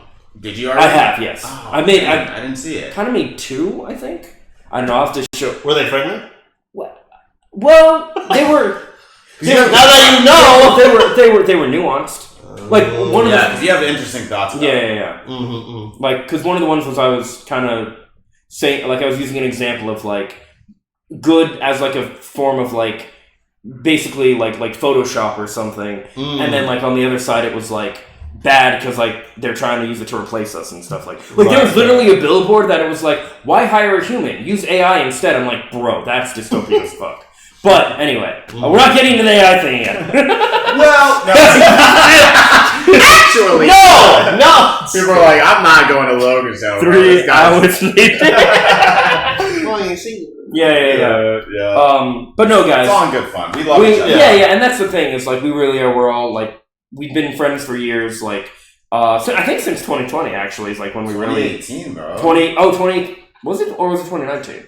Was it 2018? Maybe it was. Well, like when we like really I formed. met, we met in like 20. Yeah. Yeah, we met and you met Patrick as well in 2018. 18, yeah. But I met Jordan in 2018 too. But yeah, we all met, but we really formed the group. I think in 2020. That's a good point. Where when Jordan and I started our first podcast, which if you're ever hankering for more of us for some reason, no, kidding. Like we had a lot of fun with the original podcast as well. It was really good. That's also on the channel under New Vision Podcast. That's right. You definitely see the growth, in us. Like, and then it ends. And then 5 years later, like, holy shit! Like, what the fuck? Like, yeah. But anyway, that's all from us. Jordan, you have a closer you like to. Anything you'd like to say? Yeah, for the closer, Logan, thanks for coming on, man. 100%, bro. It's been love having you. Yes, we'd love to have you again. Thank you guys. It's been fun. You're our first guest / collaboration. So hopefully we can do more in the coming future. I really appreciate it. Thanks for having me on, guys. It was absolutely blessed. Yeah, man. Absolutely blessed. Anytime. So. Be safe out there, love each other, and stay fresh, Pookie. Stay fresh.